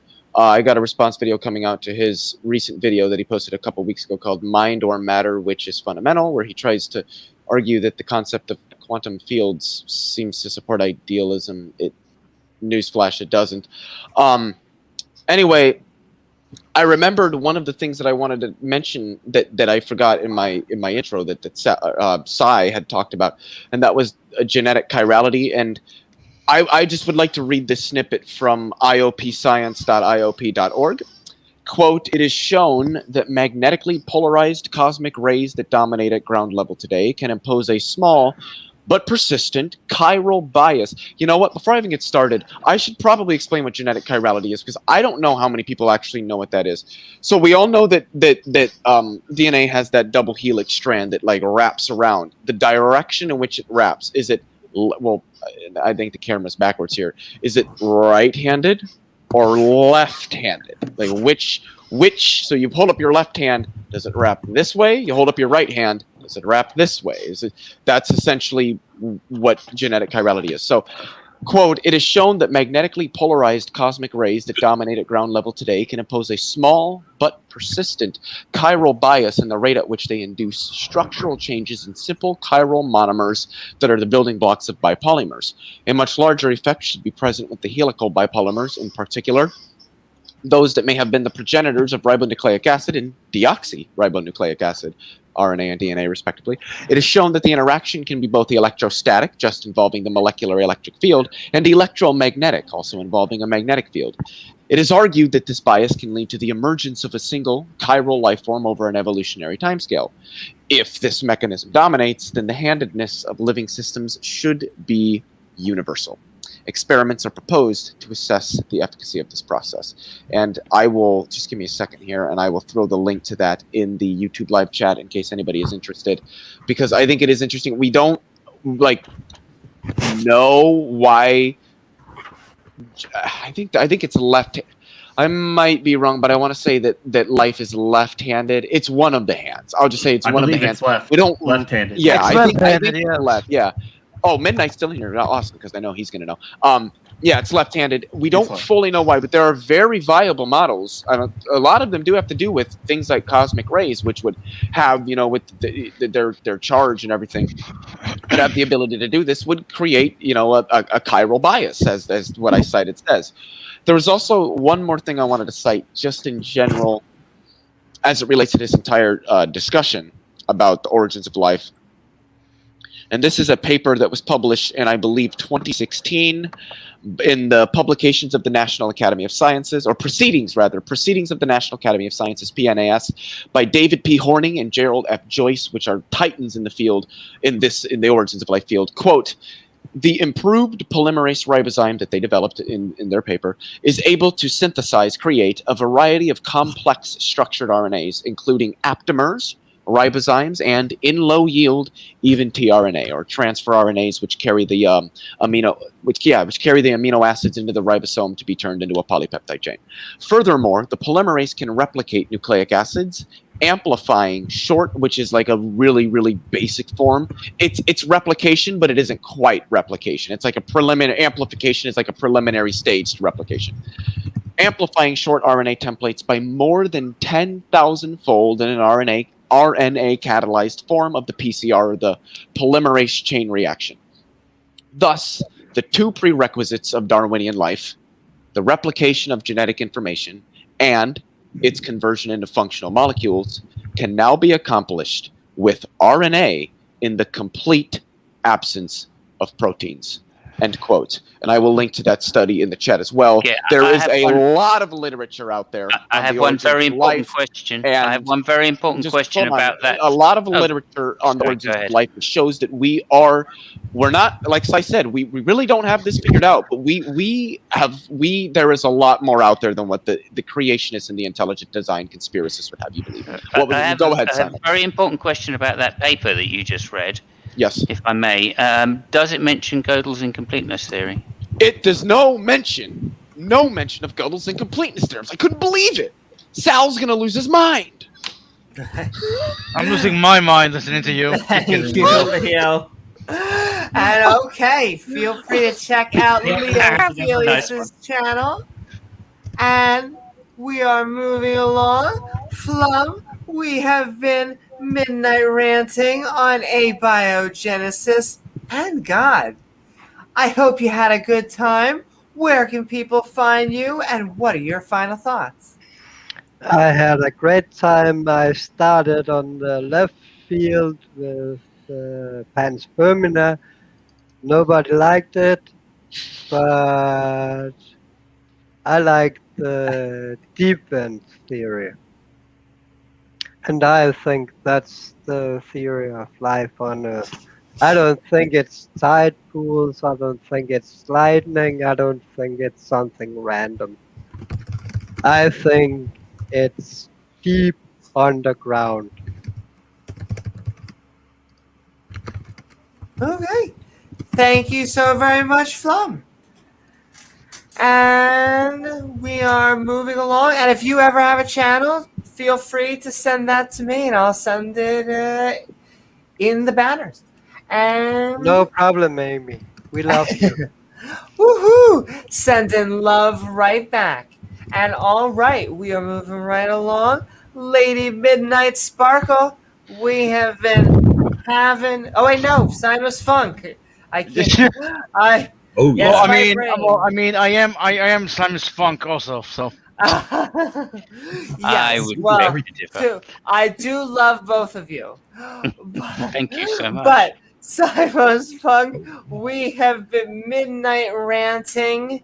We have been looking at a deeper intake of abiogenesis and God. Wow. Where can people find you, and what are your final thoughts?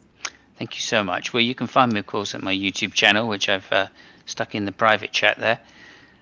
Maybe you can put that on the screen for me. That would be lovely. Absolutely. And, of course, it is YouTube/SimusFunk. But I mainly do DayZ content, and I also do Formula One content. And so if you're interested in either of those, please come along to my channel. There's a few music vids, and I also have a series of documentaries which are about philosophy and the history of civilization. So that's basically what you'll find on my channel.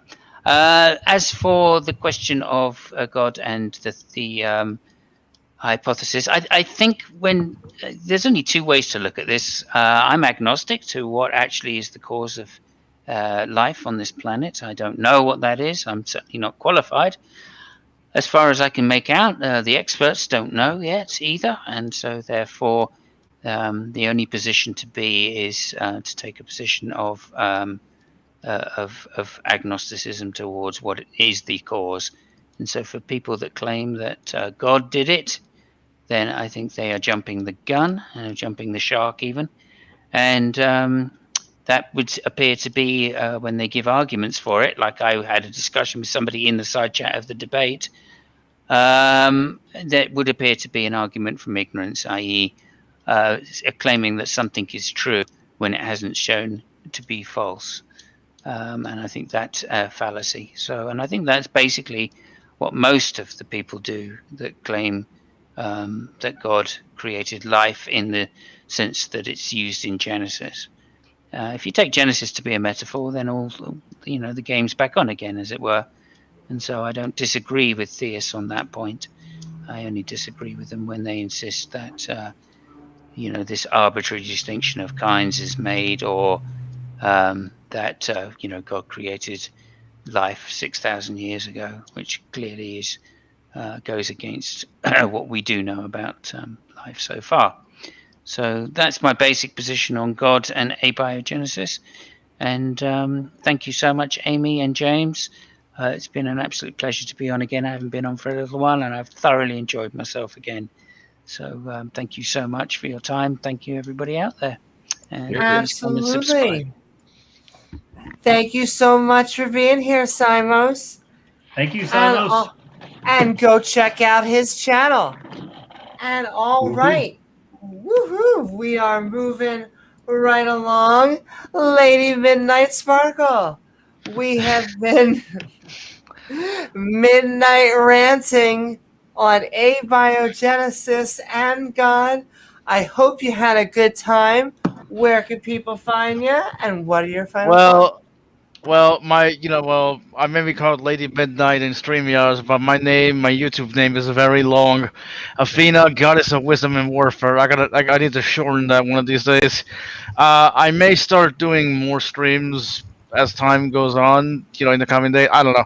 I'm still workshopping it, but regarding Abiogenesis and God, right now I'm leaning more towards towards more science. You know what I mean? Although I do have my own, I guess you could call it spirituality. I don't know, that should be an interesting thing to. Thank you, Leo. That should be an interesting thing to explore one of these days. So thank you for having me on. Jen was definitely an interesting addition to this channel. I don't know if she's still here. I'm sure she is. Yeah, I'm still here. Thanks. She's a lot. still here. And Flum, or sorry, I can't really pronounce your name, was also very, very interesting. Bubblegum was also, Bubblegum was my favorite. I gotta admit, just the hair. It's the hair. I like Bubble. I really do, though. I really do like Bubble. I think he's a good guy. Yep. He does seem like a good guy. And see what you're just saying that lots of interesting people come here, and let me tell you, I love that. Right, but am I interesting? Oh yeah. Anyways, I was making a joke about asking whether I'm interesting, but Oh, absolutely. We're all interested. My normal joke is we can't all be normal like me, right? It happens. Well, you're not, but Amy, you're not normal, and that's a good thing. Exactly. That's the joke. The key is to try to be different like everybody else. We're all a little crazy here, but Randolph, please try not to kill Midnight. I'm not trying. Yeah, I do have to say that that I've sighed way too many fucking times without realizing the mic was on. I don't know if anyone caught that. It happens once in a while. We did. Yeah, see, so I don't know, but again, Amy, Did you know there are people that scoff at the Bible? Yes. Thank you for having me on, and yeah, there you go. I'm done.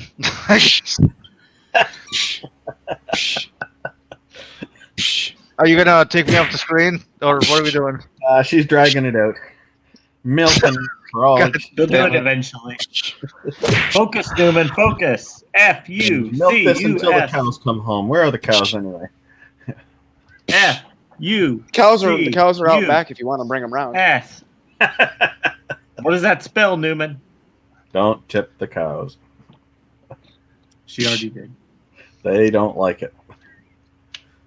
Hey, Tippy Cow's got some pretty good stuff. You always say tip your server. Okay, well, this is definitely taking up my time. Her computer must have restarted if she's this opportunity. We got tons in the meantime. Randall's got a million. I don't know what you're saying. So, what did the buffalo say to his son when he left for college? Bye. This is getting awkward now. So what did the buffalo say on camera when he left for college? Bye, son. Right. I'm not on camera because I'm shirtless. Okay. Hey, well then that's more reason to be on camera. Well, I think Amy's having connectivity problems. That's why she'll be right back. The joke's going here until she gets back. Show us your Terry Crews pecs. Can you make him flex? Can you bounce him? Are you talking to me? Yes. Yeah, I honestly I don't have facts. Fuck you, Leo. I can't speak. What did I do? Did you guys see Gavin did a debate yesterday, Randolph, on standing for truth? No, I don't follow. I Gavin. didn't see it. Gavin. Who's Gavin? I have no. Gavin Herleman. I have. No, Will, don't. Please, Will, please don't. Please I actually don't. have no interest in what Gavin does because his abhorrent behavior Welcome back, Amy. on the Tart channel was just ridiculous. Hi, Amy. Oh, My internet Randolph. just Yeah. died. We were waiting for you. We figured you'd be back. Somebody saying my name here. Let's go. Yeah, I gotta. Let me just. If I could just. You have a Randolph. Except I have pants on. Oh. Oh, that's a Gavin joke, isn't it? Dude, Yeah, when that happened, and dude, Josh's face. Oh, I yeah, still there's can't people get over. telling me- Yeah, Dr. Josh. Oh my fucking god! You could just see the awkward on his face just washed over. He was like, "What? No." Hang on, he's got no What's pants going on. timing. He's got no pants on. Oh no, Now to I'm somebody upside else who down. has I'm no watching the pants on. screen upside down. Hang on a minute. All I know is I heard Gavin and Dr. Josh, and now I'm making Yowie in my mind, which is a terrible, terrible thought. And off to Amy got all Will. excited. Yowie. Okay. Off to Will. Praise. So I need my theme music here. Brilliant. No, I'm kidding.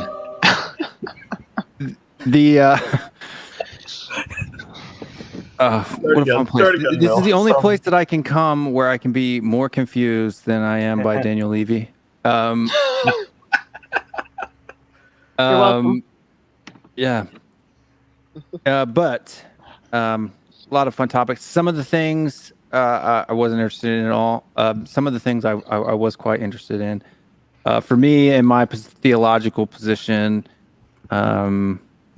which is not adding anything to the text, I simply don't see the antithetical nature of nature versus God. So, saying that I believe that one was created by the other. So I don't see a contradiction and/or dichotomy there. But that being said, it's always fun to hang out. And if you like Tottenham Hotspur and/or international football, I do have a channel called THFC Rants. And yeah, we have fun, and we don't. It's a good channel. I've tuned into it before. Will puts on a great show. And I have good lighting, and my camera's really clear, according to Nick there in the chat. So, you're welcome, Nick. And I've tuned in as well, and I would affirm it's a fun channel to listen to for passing the time of day. Yeah. Although I disagree with everything that's said on it, of course, because it's Tottenham. Yeah, it's Tottenham based, but right now you're probably enjoying the Tottenham banter that's going on in our. I am actually, yeah, very much so. Same reason why I enjoy AFTV. So fair enough. Yeah, Simos, I think, was saying earlier, he was having quite the experience. I bet he was. And okay. Indeed. I was on my knees praying. Well, and okay, where he likes to be. we are. Glory, that's a whole lot of. Anyway. Is it me? We're ready. And James, I think that means I'm handing you the keys. We have been speaking Abiogenesis God. Yeah, we were. What are your final thoughts? So I think we turned a sort of a regular debate into a really lively show tonight. So I think we got a lot of interesting points being made, and hopefully some people learned something. But yeah, great discussion, guys. We will be back later in the week. Apparently, we're going to be having a debate soon, which is really exciting, between Leo and Jen from Church of Entropy. So that will be amazing. We just have to get that set up. And we need to promote this. Thanks for tuning in, guys. Yeah, we'll be back. All right. Do it, Amy. Do it to me. I hope you all had fun on this episode of Midnight Ranting, Abiogenesis and God, where we made a mixed cocktail of biology, shake weights, and deities. Let's say 1, 2, 3, 4, 5, 6, 7. We didn't even have John Maddox. Didn't He but didn't he even is come. always Quantum welcome. John. Quantum John, our Always resident welcome. coder. And our resident quantumologist. You keep saying code, he will show up out of these. Good old John, consciousness causes collapse, Maddox. I want to thank my co-host, James W. Oh, God. Give me It's okay. one. I want to thank our The minds did co-host, it. James W. Blame the minds. along with our guests. I had everyone. Will, Lady Midnight, Simos Funk, Speed of Sound, Nicola Terra, Flum, Leophilius, Jen, Amaretto, Drace, Immutable Destiny, Randolph, and Bubble, along with all the lovely people in chat, our viewers, and our mods who make the stream so great. Don't forget to like, subscribe, follow, and hit that all button icon so you can be part of our live streams. Check out the memes on Discord. A lot of That's memes right. on there. Come join our meme-filled Discord with the link in the description below. Lastly, if you'd like to help us make even more fun content, feel free to check out our Patreon at patreon.com/Amy Newman. I'm Amy Newman, and we will see you all on the next episode of Skeptic Ball. Good night, guys. Good night, everyone. Yeah, John Back Maddox causes anytime. my consciousness to Call collapse. first.